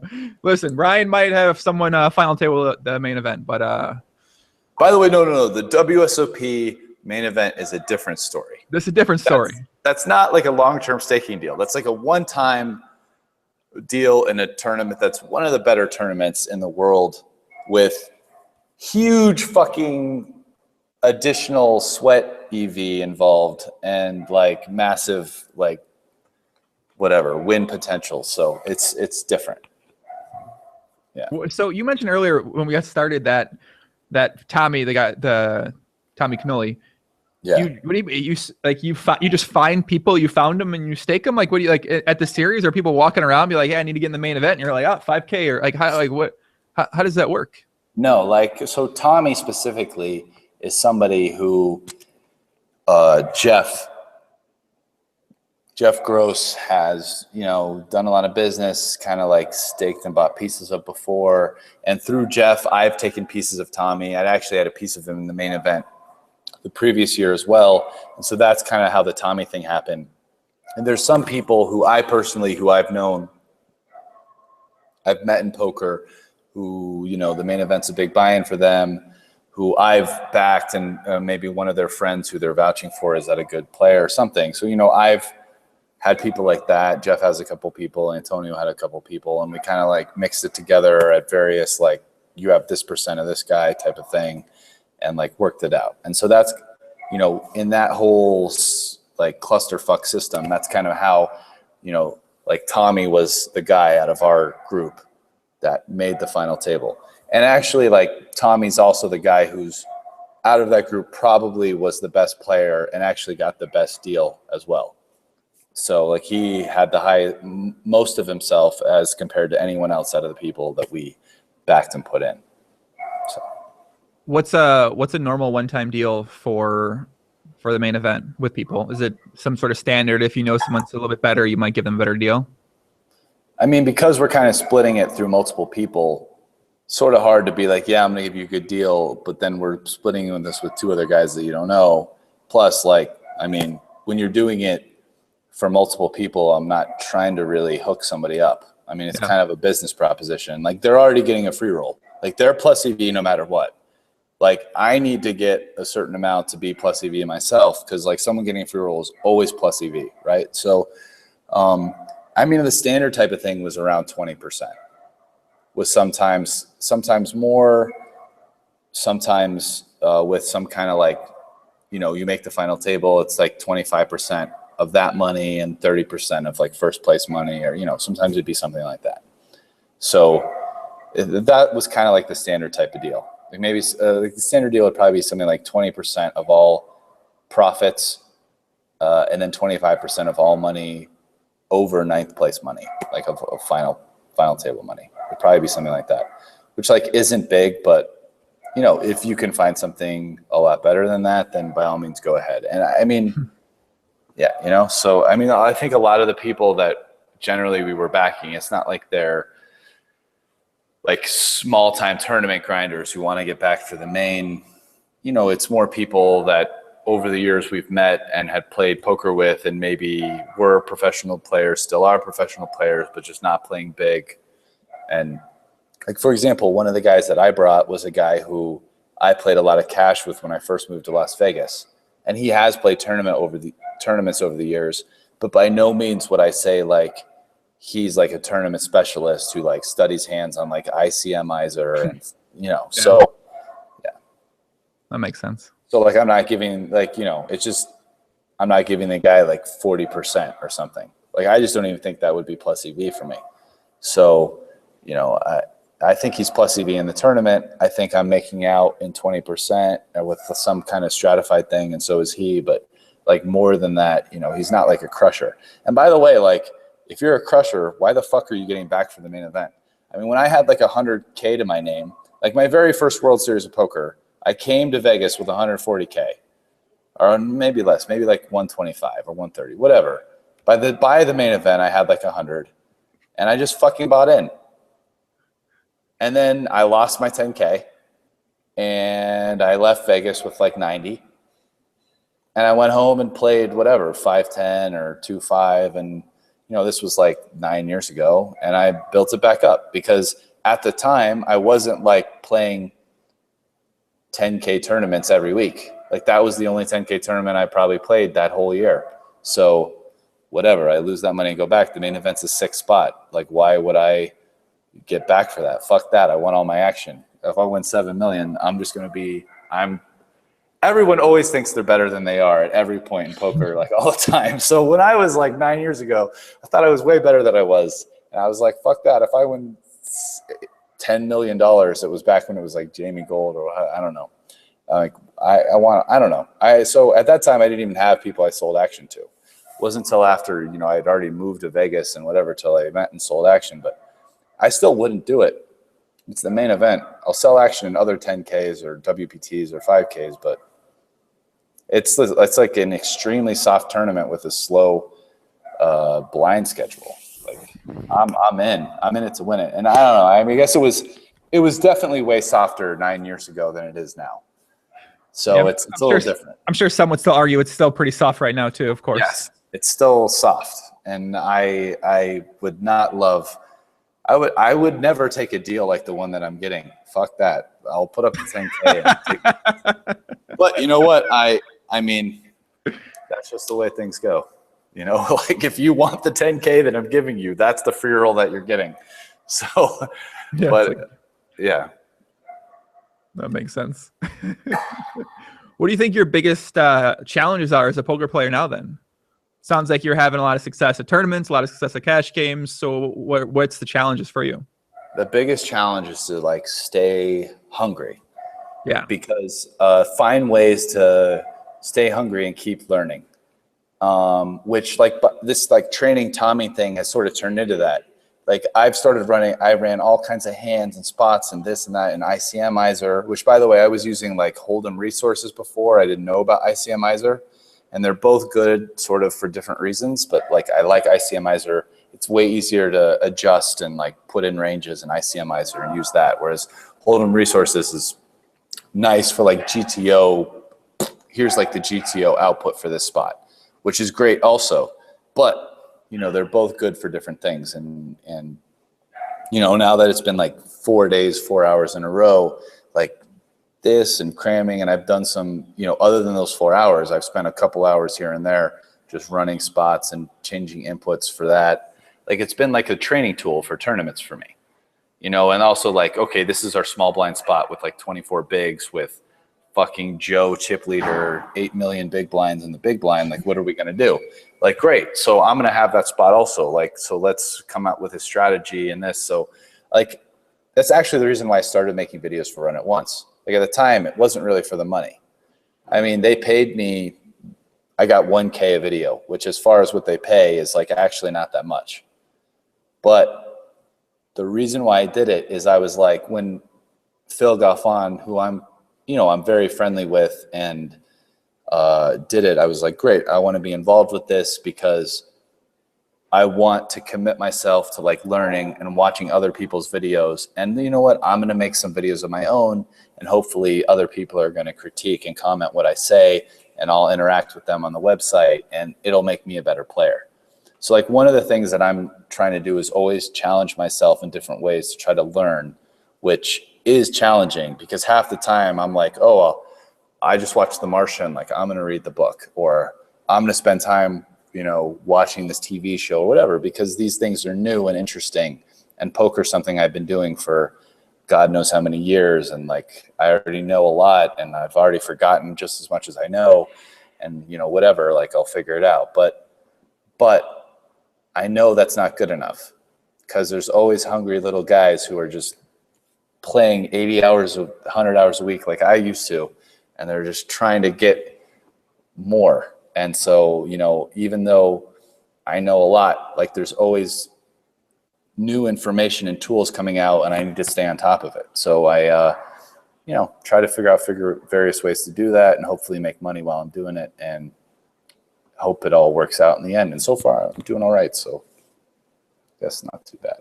So biggest challenge is staying hungry, staying motivated to keep working on your game. Yes. Yeah. And you know what? And also staying focused, which earlier this year was a little bit of an issue. Like I was finding myself like at the poker table, almost like not wanting to play. Like before, maybe it was like playing Chinese, and then I cut that out, and then it was like watching basketball games or something, like while I'm at the poker table playing fucking like 10-game mix 1K, 2K, which a lot of the games aren't my best games, so I definitely can't autopilot them. Yeah. Like I'd be playing fucking stud, like not watching the up cards come out, and then like misplaying a hand on 5th Street because I didn't even fucking look at the other guy's board right, because I'm and it's funny because like my friend in the game is like laughing at me, and then you know, and so I actually realized coming into this World Series of Poker, like in May, because it was, you know, basketball season, I was having this problem. I'm like, you know what? My focus is my biggest issue right now. And I worked with Elliot Rowe, who's a hypnotherapist, basically just on like focusing, which sounds like a really stupid thing to work on. Like, hey, you're at the poker table playing for a lot of money. Why don't you pay attention to what's going on in front of you? But I mean, I recognized that that was my issue. And was like, sure, let's do a couple sessions with this. And I went into this World Series like, just, I'm here to work. I'm here to focus at what's going on in front of me. And honestly, I played really fucking good poker, ran good this summer, and like things worked out. But I mean, I definitely had my best World Series of Poker ever. I crushed cash games as well, as obviously had a big result in that tournament. And sure, I ran good, but I like, in all honesty, I played really sick poker too. So it was kind of confluation of both things. But $7.5 million was that the, I mean, obviously, was $7.5 million for the 500K Aria super high roller, right? Yes. Yeah, that was 75,025. Yeah, it's not too bad. It's decent. Not the worst payout for sure. What did when you talk with Elliot, what did he help you with for focusing? What could you actively have changed to make yourself start to focus more? I mean, so the hypnotherapy thing, generally a session will be like me talking to Elliot about some random things, and then how I'm feeling, what's going on in poker.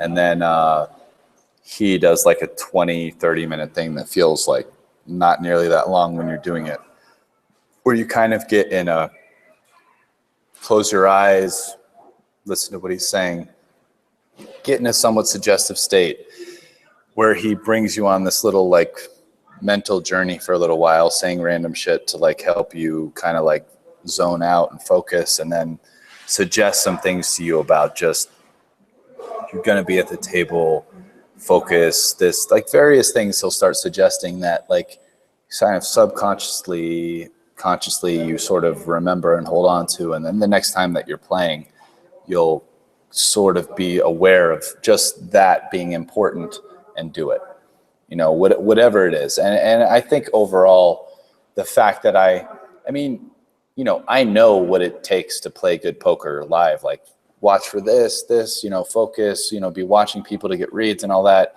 Sometimes it's a matter of at some point, like doing what you know, implementing and following through with what you already know. And, you know, that almost became, the sessions with Elliot Rowe almost became like an excuse for me to like make that a super strong issue, and then, you know, knowingly follow through with it with something that like does have an impact. Like it's, you know, his suggestion, you know, makes it more powerful than just me telling myself that it's important. Yeah.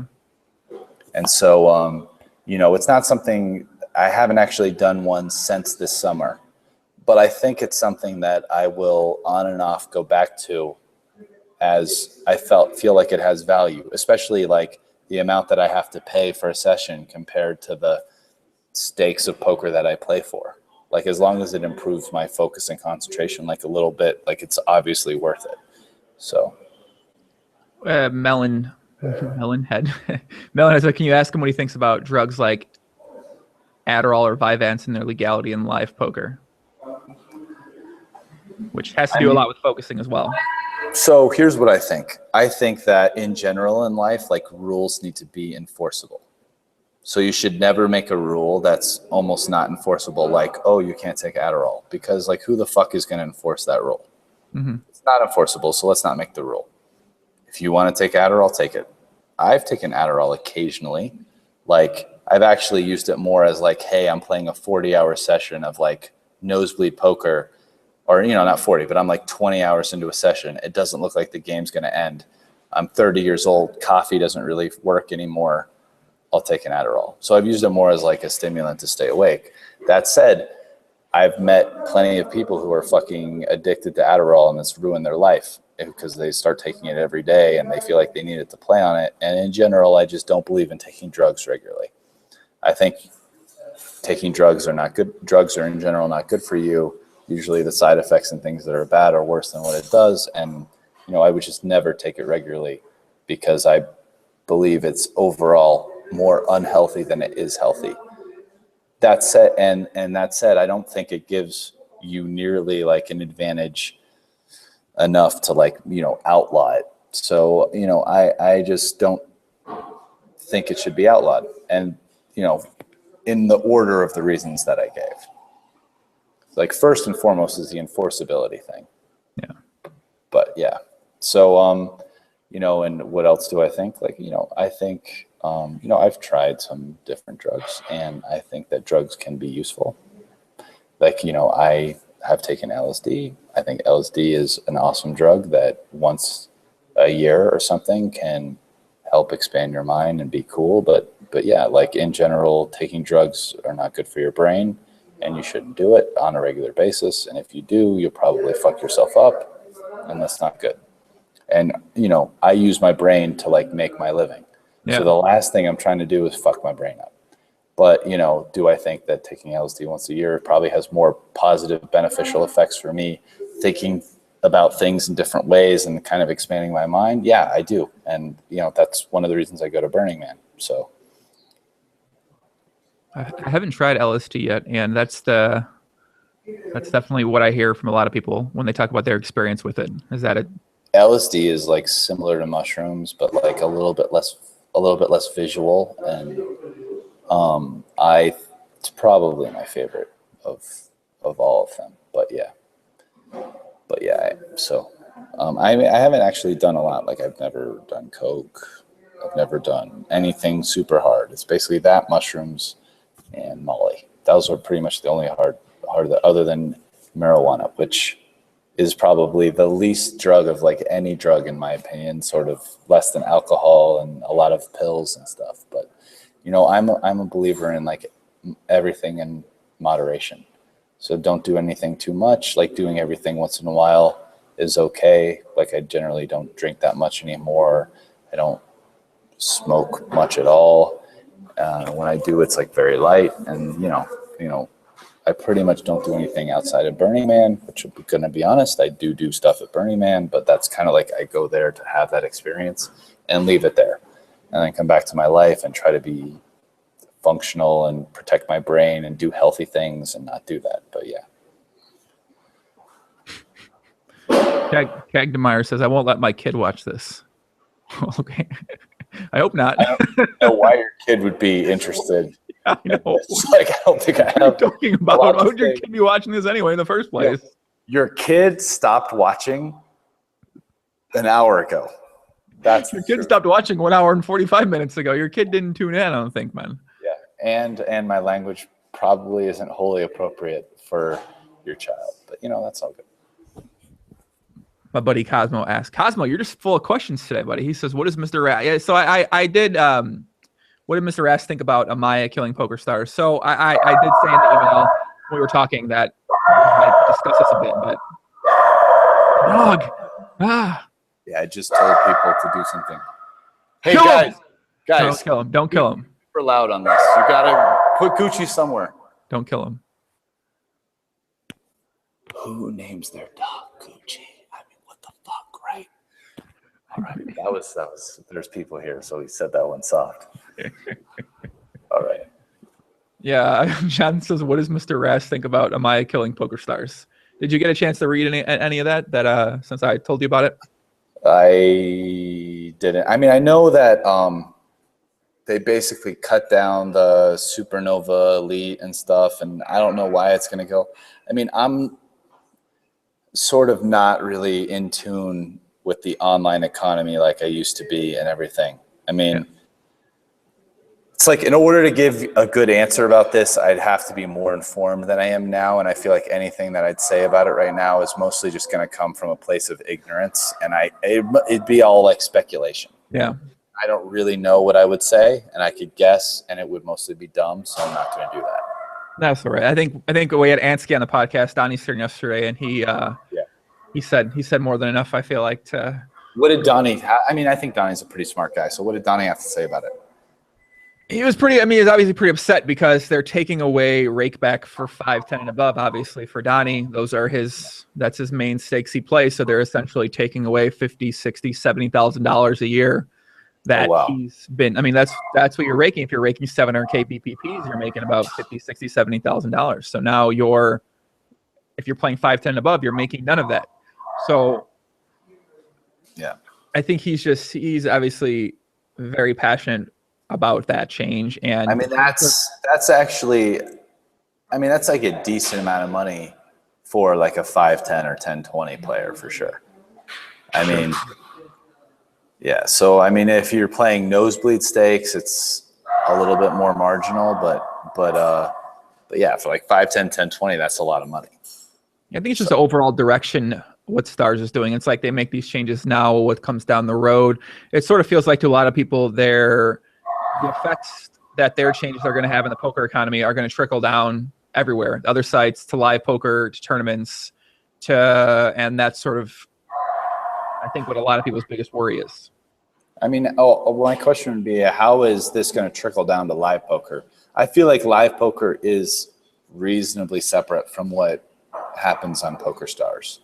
Yeah, I haven't read a particular good reasoning on that in the forums from anyone right now. I don't think that's really been something that's been super discussed. That's sort of what people are thinking would happen.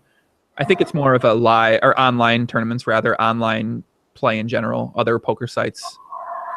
Not too sure if they mean live tournaments as well, but what's going on with Gucci? Yeah, I mean, I think that, I mean, poker sites, they take a lot of money out of the poker world with rake. And I mean, when there's bad players playing and, fish and all that, like who cares? But, games get tougher, fish are just bad regs rather than actual fish. They don't have endless supplies of money. They go away. I mean, it's a tough ecosystem to supply. And, online poker, this all experiences way more often. And in some ways, there's I think a little bit less incentive sometimes, especially in America, at least, for, how do people play online? And it's tough. And as online poker gets better and better and edges get smaller, this issue of rake becomes a pretty big deal. And, I am somewhat removed from that because, it's been a long time since really any kind of, I've really played online in general and derived my income. Mm-hmm. And so now I view online more, I just got my online account going and I played, some while I was in Germany, but I do want to make money, but I view that also very in large part as a way for me to, I'm oh, great. I got Hold'em Manager up. I'm going to be analyzing stats and checking this out. And, now I'm back in America and I'm not going to play until the next time that I travel internationally, which will be later in November. But, it's kind of beyond just a way to make money now, also another way for me to work on and improve my game. because in some respects too, like what I'm playing for online is smaller than what I play in like large live games or like, you know, high stakes tournaments and stuff. You know, like I'm going to play this big bet mix game that's 100K buy-in, where it's pretty easy to swing like 1 to 300K in a day. You know, I mean, that was way smaller than what I played online. And, you know, even if, you know, whatever the mix game on live is like 1K, 2K, whereas online, you know, it's 200, 400, 400, 800. Yeah. You know, 8 game. So, you know, I'm playing 1K hypers online, whereas live I'm playing, you know, I want to play a 25K tournament. So in some ways, I'm still viewing online as like an educational experience where I don't want to lose, but I do want to improve and work on my game. You know, it's funny. People were talking about that for Phil Ivey. He's been playing in the 100, 200, 200, 400 PLO games on Stars sometimes, and some people were saying, "Oh, maybe like he doesn't." This with the wording, he doesn't care about the results. He's just trying to improve his game because he plays so much bigger live, and he's using this forum to work on his game. And the wins and losses don't necessarily matter as much to him, which I'm sure they mattered for sure. But do you think that could be an argument for why he's been playing so much with the best players in these PLO games on Stars? I mean, it definitely could be a reason. Like, I'm sure, I mean, I know Phil has been in some soft games in various parts of the world. I mean, he was playing in the Macau scene, and, you know, he's played with some of them in Europe and other places. And, you know, I'm sure he doesn't view playing like fucking Ben 86 and people like that online as like this great spot. So, like, the flip side is if he's doing it, you know, I mean, Phil, I'm sure he's confident about his game. But yeah, like, does he think that playing, you know, Ben 86 is a great spot? I don't know. I mean, I can't speak for Phil Ivey, but, you know, I do think that's probably part of it. Like, I would agree with that theory. Like, I think he'd like to win, but he's like, yeah, you know, instead of playing like 1K, 2K PLO here, like, I'm going to be playing like 100, 200 with some good players, and I'm going to try to figure out how to beat them. And that's going to be like, you know, great practice for me to work on my game. I could totally see that being the case. Yeah. Sea Chickens says, ask Brian if the heads up poker machine / slot game is plus EV. I saw him playing at Aria last summer.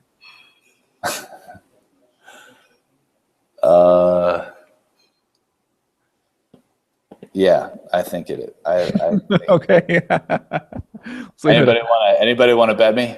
I'll take some side action. Somebody can bet me.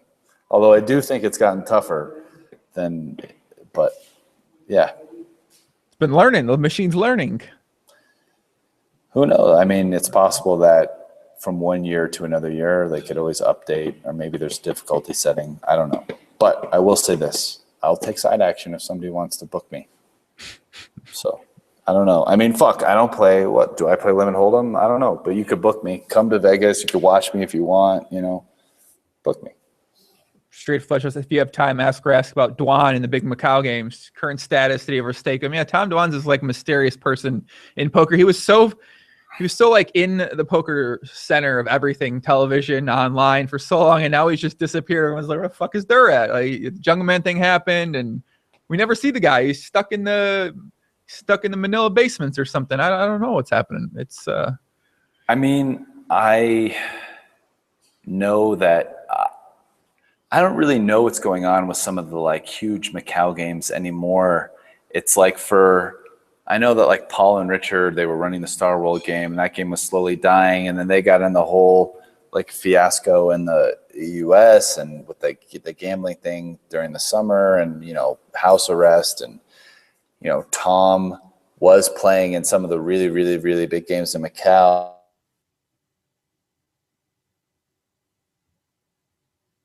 oh, I think we got a lag. Things. Okay. Like, I had heard that Tom, you know, has won a lot, lost a lot. Like, the truth is, like, I don't really know. And some of the things that have been told to me probably wouldn't be appropriate to say. Like, I feel like that information. Felipe, por favor, bota ela não outro quarto lá. No, like un cuarto lá, like trancado. Obrigado. I just asked her to get put in a closed room that was far away. Take her to Red Rock and don't bring her back. Thank you. But it's, it's like, I've heard some things which are almost definitely true, but like for the most part, I don't really know. And some of the things that I do know, I'm not going to say. So it's like, Tom has been played in some really big games with like big swings, and I've heard he's had some big downs and some big ups. So I don't know, and I know like that the Star World game, which was the game that was a little bit more public, has died, and there's like an inside Neptune room game with mostly fish that like Tom was playing in. But, as of like 6 or 7 months ago, like I stopped hearing anything about that whole situation. So I don't know if that's because that game stopped going or what. But, I don't know. Tom has been all up and down, craziness happening. And, the last time I played with him is actually the first time the Big Bet Mix went. Tom played like the first like 2 or 3 sessions. And so he was here in Vegas and played. And that was kind of the last time I kind of played and, been around him for a while. And that was, before the World Series of Poker in April or May or whatever. So, and he hasn't really played it since then. And he wasn't really around much during the World Series of Poker. So I don't know what's going on with him. It's got to be a weird world to be involved in. You're around all these wealthy Asians and participating in these super high stakes games, and like that sort of takes over your life. And that's, I don't know, it's seems like a big change from the Vegas lifestyle sort of thing. Yeah. I mean, Tom has been through a lot. I mean, there was a period of time, like you said, when Tom was pretty much like crushing everything. And it was like the Durr challenge, like he'll play anyone in the world. And he won the first one. And then and he was going on TV and like bluffing Duhamel off of trip deuces and this. And then it's like recently like, and then the full tilt goes down and the challenge with Daniel Cates, and he's like, doesn't even finish the challenge. Like why? And, all this stuff and, all these rumors and this and that. And the truth is like, who really knows? Like you kind of don't know. You have to ask Tom Dwan because, I definitely, I know Tom. He's like, he was like a friend of mine. And I'd almost say like now it's almost moved more into the acquaintance thing. Cause I just like, it's been years since I've really seen or hung out with him, even though I was friendly with him before. And so, I mean, fuck, like there's good friends of mine who I don't know their financial information. So like a guy who's like basically now a very, very good acquaintance of mine, I don't know his financial information. I mean, I know a few things, this or that, but like who really knows? And I've like heard a bunch of things, which, I definitely don't want to say on a podcast, but yeah. So I've heard all kind of interesting things about Durr. We'll get him on the podcast one day, man. One day when he comes back to America. Tom is an interesting fucking guy. So, you should definitely get him on the podcast if he's willing to do it. Like that would be a fun one. Do you this is one of our favorite things people enjoy the most. Do you have any Viffer stories? I have to be one of the worst story people in the world because the truth is like my long-term memory like isn't actually that good. My short and medium-term memory is fucking fantastic. But my long-term memory is not that good. Like really once thing gets like over a year old. And I feel like poker trained me to be this way. Cause it's like for poker, like really any information that's more than a year or two old, like is sort of irrelevant anymore. Like you could remember a hand you played from someone from 5 years ago, but like why? Because they probably don't play the same anymore. Mm-hmm. So poker's just trained me to be like that. So you know what? I was around Viffer when he was in Las Vegas before. And there is like a couple interesting things that happen. Like I did know Dave, we had, maybe like gone to the Rhino a couple of times together and played in some of the same games at the Bellagio, like the 10-20 game. And I do remember that there was like Gabe Thaler had this like private game sort of that he like started at the Venetian that like Viffer got to play. And I beefed with him like one time when I was like young and was okay beefing with people a little bit because like, I don't know, they were like shut me out of the game, even though I was like friendly with both of them, especially Dave at the time, because they didn't want pros to play. And I was like too young to realize that just because you are friendly with someone didn't really mean shit in the poker world, because people always tried to set up private games where they could make money and not let other pros play. Mm-hmm. And, you know, I was like 24 or 25 and didn't really realize that that's the way things worked. Right. So like, so, you know, I like beefed it with Viffer, and, you know, I've heard a bunch of like funny stories. Like Viffer's a fucking, he's a maniac, like both like when he plays poker and just like in his everyday life, you know, like the guy's like a little bit nuts. So I'm sure there's like a bunch of interesting stories that I've forgotten because it's like 8 years ago and not that relevant to my life. So I forgot about it. But yeah, no, Viffer is Viffer. He's an interesting fucking crazy dude who's funny to read his posts on 2+2 when he randomly decides to post about stuff. But yeah, I wish I had something more about that, but I don't. Does he post anymore still? Does he even go on the forums anymore? Do you go on the forums anymore much? Not that much. I mean, you know, I'll like go on once a month to like randomly check out and see what's been posted and for like an hour, but usually that's about it. Yeah. So less than I used to, that's for sure. I mean, I think like 7 or 8 years ago, I would go on a little bit more regularly as a way to like learn and read what people were saying. But I think something happened 4 to 5 years ago where I started to, like, I stopped going to High Stakes No Limit because I just felt like nothing useful was getting posted anymore.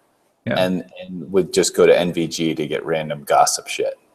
And, you know, that became less and less because really it's not that relevant. I don't know. It's just not that useful, but fun. And once in a while I'll go. But yeah, I don't know. I think a lot of people feel like a bunch of good players used to post and discuss stuff on High Stakes No Limit, and then it just sort of like stopped, slowly died.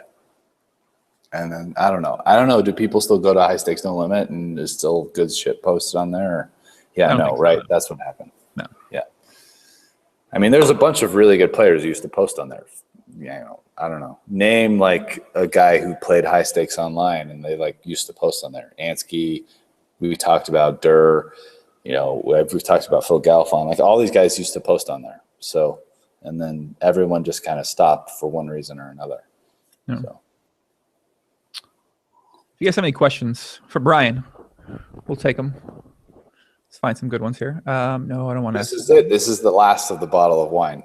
I'm actually officially buzzed right now. I can tell, my kid. You know, it's fun. I love the drinking podcast, and if I didn't just wake up and I'm gonna go to the gym after this, I would definitely be drinking with you because whenever Auntie comes on, we always drink whiskey. I just drink sometimes randomly on the fucking podcast. Like I'm just drinking by myself sometimes because it's fun. But yeah, I feel like I did the wine podcast. They're fun. I did a wine podcast with Igor in Vegas during the series this year, and we had a good time during that one. So yeah, drinking wine on the podcast. I like Igor a lot, actually. I've gotten to know him. He's part of Camp Epic at Burning Man. So he's been in my camp for the last, like, I think this is his second year at Burning Man. And I really like him and Liv.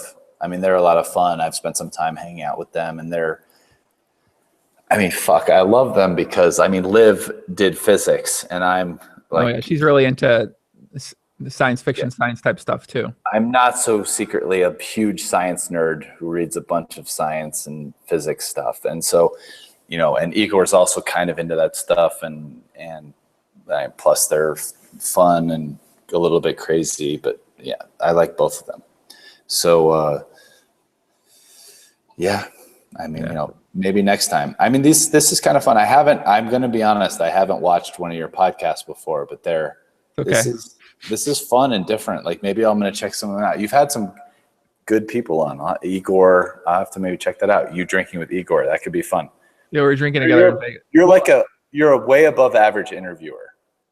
I see. Okay. I mean, I feel like anyone that's like a regular watcher of my podcast hears me say this all the time, but I try to look at these more of a conversation. Like, I don't want it to be some sort of interview where I'm asking someone questions and they're just spouting answers. And then I'm like, all right, this, and you give me an answer. Like, I do enjoy them being more of an actual interaction where you feel like you get a little bit on both sides of things. Obviously you get more from the guest because the focus is on the guest, but I feel like I try to have it like that. And it usually tends to make the actual episode usually be pretty good. Yeah, no, there's a number of things when I said that I mean. So first, that's one. I mean, you're very good with both letting like a natural flow take things like where it's going, but at the same time, kind of, introducing a topic or whatever, which, you need to do to like keep a conversation flowing at times. But it's more than that. Also, you not one time during this entire podcast, which is now, I don't know, we've been going for a pretty long fucking time. Like not one time have you basically interrupted me. And I've done interviews with people before where it's like randomly you get interrupted, which is like, even one guy who I've done, I think his name is Damon Schulenberger, who randomly posts a lot on 2+2. Like he's actually like the worst at that I've ever been. Like he will interrupt me like all the time. Which is interesting, you're just ability to flow and a little bit control a conversation, but then at the same time, listen and let whatever I'm saying go, but then, talk yourself and introduce topics. Like, no, you're just extremely good. You're one of the best podcast interview people, I'd say, at this. It's been fun and natural and cool. Done giving you a compliment, but that's much it. love, man. Yeah, I mean, I always think about, I've only been doing it for a year and a half, so I feel like if I did this for 3 or 4 years, it'd be interesting. It'd be interesting to see what happens. Yeah, cheers. Like, you're gonna do it for a couple of years. How is this doing? Have you been slowly gaining followers and people watching? Yeah, it's kind of what happens. I mean, I already had a built-in audience from playing online poker and playing high stakes PLO and doing a bunch of prop bets and winning those things. So right away when I started, I had a built-in audience. And then the guest things, I started having guests on from PLO that were my friends. And then slowly but surely, I was like, all right, well, if I just have PLO people on, that's only going to be like, only so many people know the online PLO guys. So I was like, all right, I need to start having some tournament guys on. I started talking to some of my tournament friends and then no limit friends and sort of just trying to expand. And now I'm starting to have on more people who I don't really know much of, who I might've met one time or I know through friends of friends sort of thing. Okay. Yeah. And that's kind of where we're at now. Like with Jeff, I met him at Antonio's place this summer when I did a podcast with Antonio. So we just talked once and then he messaged me. He's like, hey, we do podcasts. I'm going to start Twitch and stuff like that. I was like, cool, let's do it. And obviously you came in, I said something about a story with you that I had in the Jeff podcast. You came into the thread, you commented, and we're like, oh, let's get you on a podcast. We're like, let's do it. So that's sort of how I like things to happen, where it's just, I'm not really reaching out to a bunch of random people like, you want to come on. It's just like, yeah, naturally, whatever kind of happens. And then over a period of time, I'm sure, you've done it with a number of people and you can get some repeat guests of people that were interesting and cool. Yeah. I mean, I think I saw before I did this. Yeah, I think I saw before, you mentioned Ansky, but then a bunch of other people who I'd love to see what, you had to talk to them about. Yeah. Yeah, no, I love the repeat guests. Like Ben86 I've had on a couple times. Ansky I've had on 4 or 5 times. LaForte had on 4 or 5 times. Fedor I've had on a bunch of times. Like the guys I just really enjoy talking to. I like having them on and the people love them too. So I think it makes I feel like that's something that people that do podcasts underutilize, is having repeat guests and having the people who are great back on and the people you most enjoy talking with back on. So let me find a couple. My friend Marty asked a good question. Good for him, but because he's in Colombia right now. Brian, did you take Portuguese classes or just learn from your wife?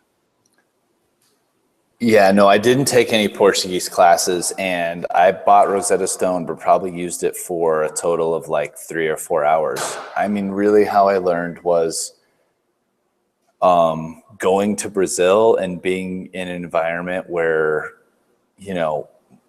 my wife's friends and family like pretty much only spoke Portuguese, and then talking with her online in a spot where she was only writing in Portuguese. And I was literally like copying that into Google Translate, getting the English readout, typing what I wanted in English in Google Translate, getting the Portuguese translation and copy pasting it back. And I mean, if you do that and you're paying attention to what's going on, you start picking up words and phrases. And I mean, like I said, I took Spanish in high school. So they're both Romance languages.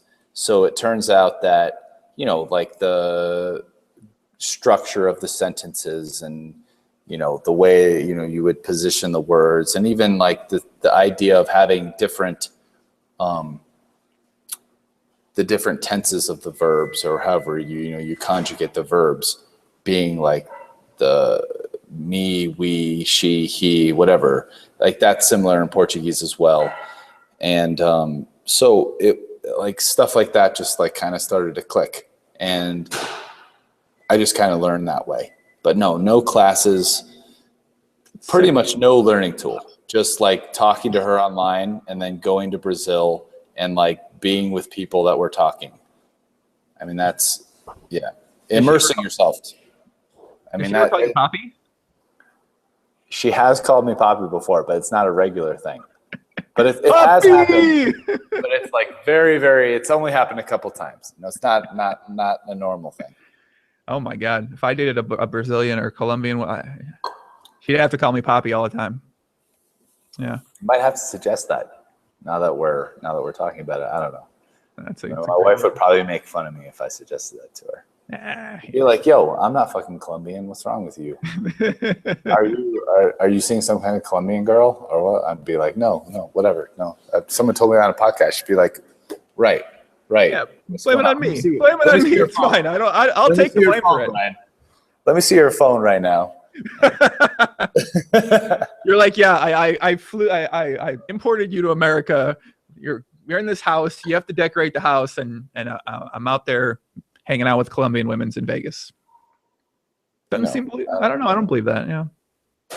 Listen, don't test a woman on her like logical capability to like follow through on some story. Oh, the feminists are coming out. You hear them on Twitter, Brian. Hold on a second. Is that Kate Hall making a post right now? Wait a second. If she wants to, if I give her an emotional reason to believe that's true, she will believe that it's true that I brought her to America in order to cheat on her with a Colombian woman.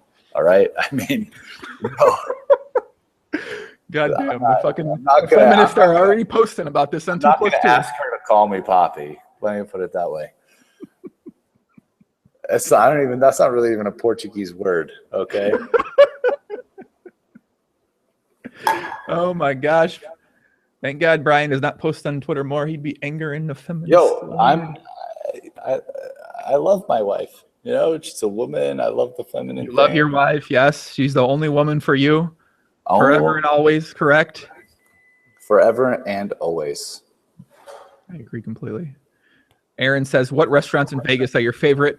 What about to go to weekly? Okay, I can actually definitely tell you about that. So let me think. I'd say for sushi, the best place in Vegas is a spot called Kabuto. It's off the strip, fucking amazing, way better than any strip place. Pretty expensive, but not as expensive as a lot of the strip sushi places like Barmasa or whatever the fuck the place at Hard Rock is called. Nobu, that's right. Not as expensive those places, and better, a little more traditional. Another place that's in actually the same little square as that, which is like a Japanese grill, but not the chef cutting it up in front of you, like a Robata Grill place called Raku. Those two places are great. There's a place in Summerlin near where I live now called Echo and Rig, which is fucking amazing and not that expensive. What else in Vegas do I really like? I mean, there's some places like, there's like a fish place. I think it's called, God, what's the name of that place? Hold on, let me look it up real fast. There's a fish place called, okay, so for steak, let me go to steak real fast. My favorite place in Vegas is Cut. I know some people which is at the Venetian. I know some people have argued about Carne Vino. personally, I like cut more than carne vino. I've eaten at carne vino like 2 or 3 times and cut probably like 10 times. Mm-hmm. And I like cut more. There's for Thai food, I really like this place called Chata Thai, which is off the strip. And people talk about Lotus of Siam, but I like Chata Thai more than Lotus. And yeah, that's going to be good for now, I think.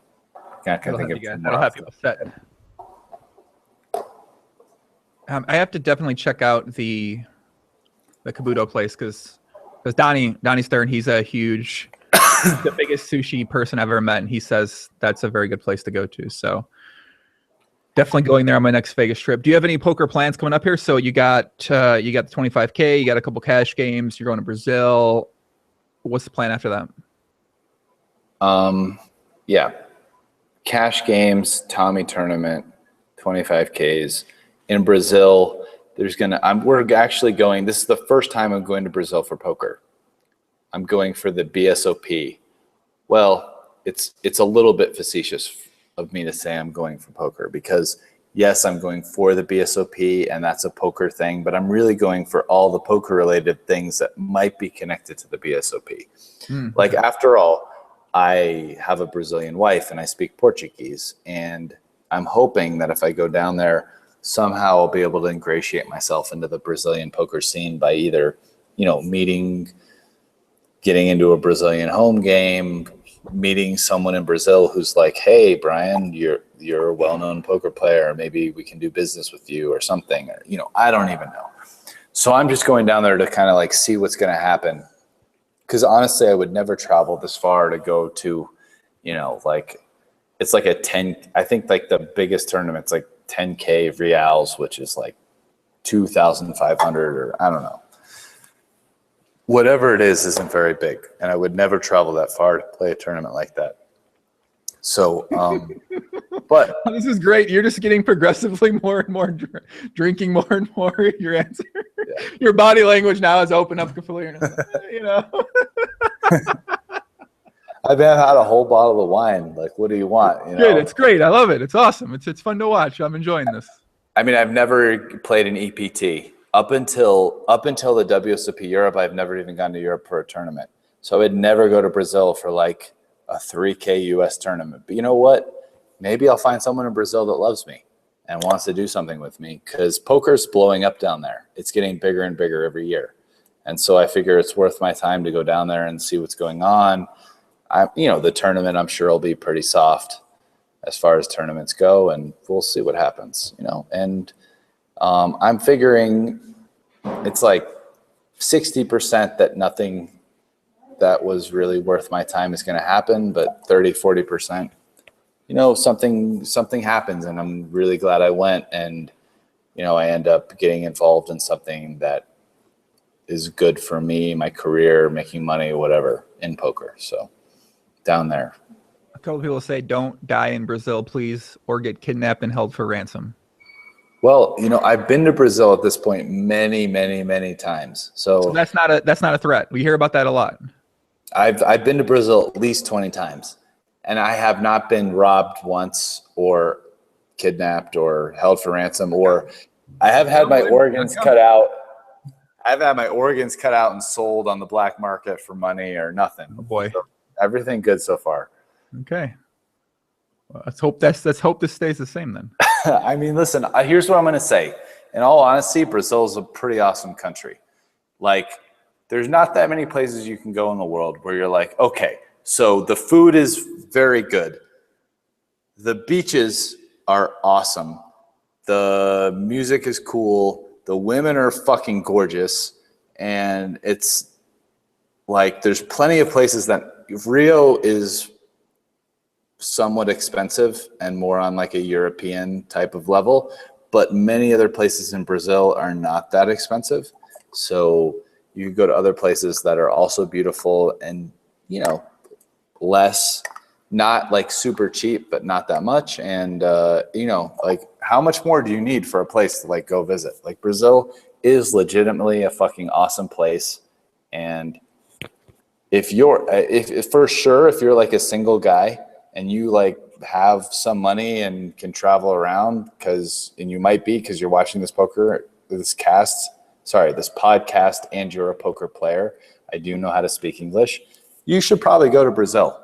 I mean, it's not a bad place to go hang out. Trust me. So, I met my wife there. My wife is awesome and gorgeous, and there's plenty of beautiful women in Brazil. And if you live in America, I'm going to say right now, and the feminists can go kill me, that American women, Brazilian women, yes, better. That's my advice. Go to Brazil. Yeah. Wow, I'm ready to go to Brazil. I mean, who doesn't want like a beautiful woman who's curvaceous, who like loves you? I've been married for a number of years. My wife still likes having sex. I don't know. I mean, American women, that. No, I'm just saying the stereotype. Right. Of course. I don't have a problem with that. And so, in fact, I'm just saying, you should maybe think about that and go to Brazil and find a beautiful woman. And then, you might have some problems that a lot of American men complain about. Some real advice. A full bottle of wine in. All right. What can I go to Brazil for? I got one of my buddy Bruno lives in Brazil. I'm in. Yeah. I'm in. Well, man, let's leave it on that note. That's not a bad note. That's a fucking high note right there to leave it out on, man. Yeah, we gotta go from there. We gotta get you back on at some point in time, Brian. I really enjoyed having you on, man. Sure, this was fun. I would definitely do it again. I really appreciate you coming on, man. I wish you luck with Tommy. Yeah, there's a very small chance I might actually go to Vegas for November 9th because one of my good friends has a piece of Joe McKeon. So if he wins, I win technically. So I might go for that too. And if I do that, I'll see you out there.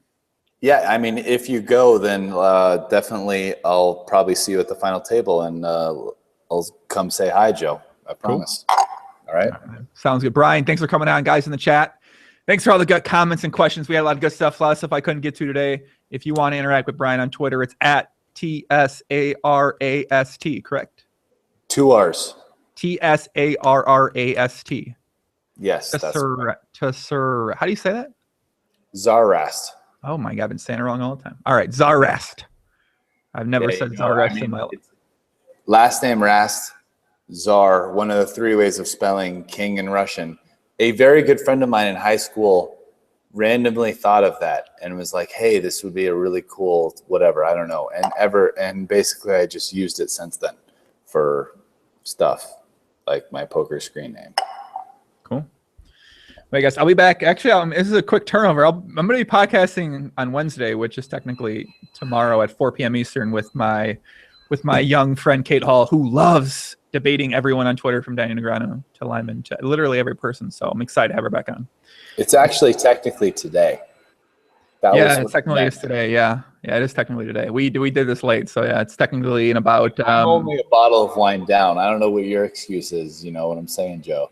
For real right now. Technically. All right, guys. See you soon. Much love. Peace out. Adios. Brian, take it easy, buddy. I'll talk to you later, man. Later.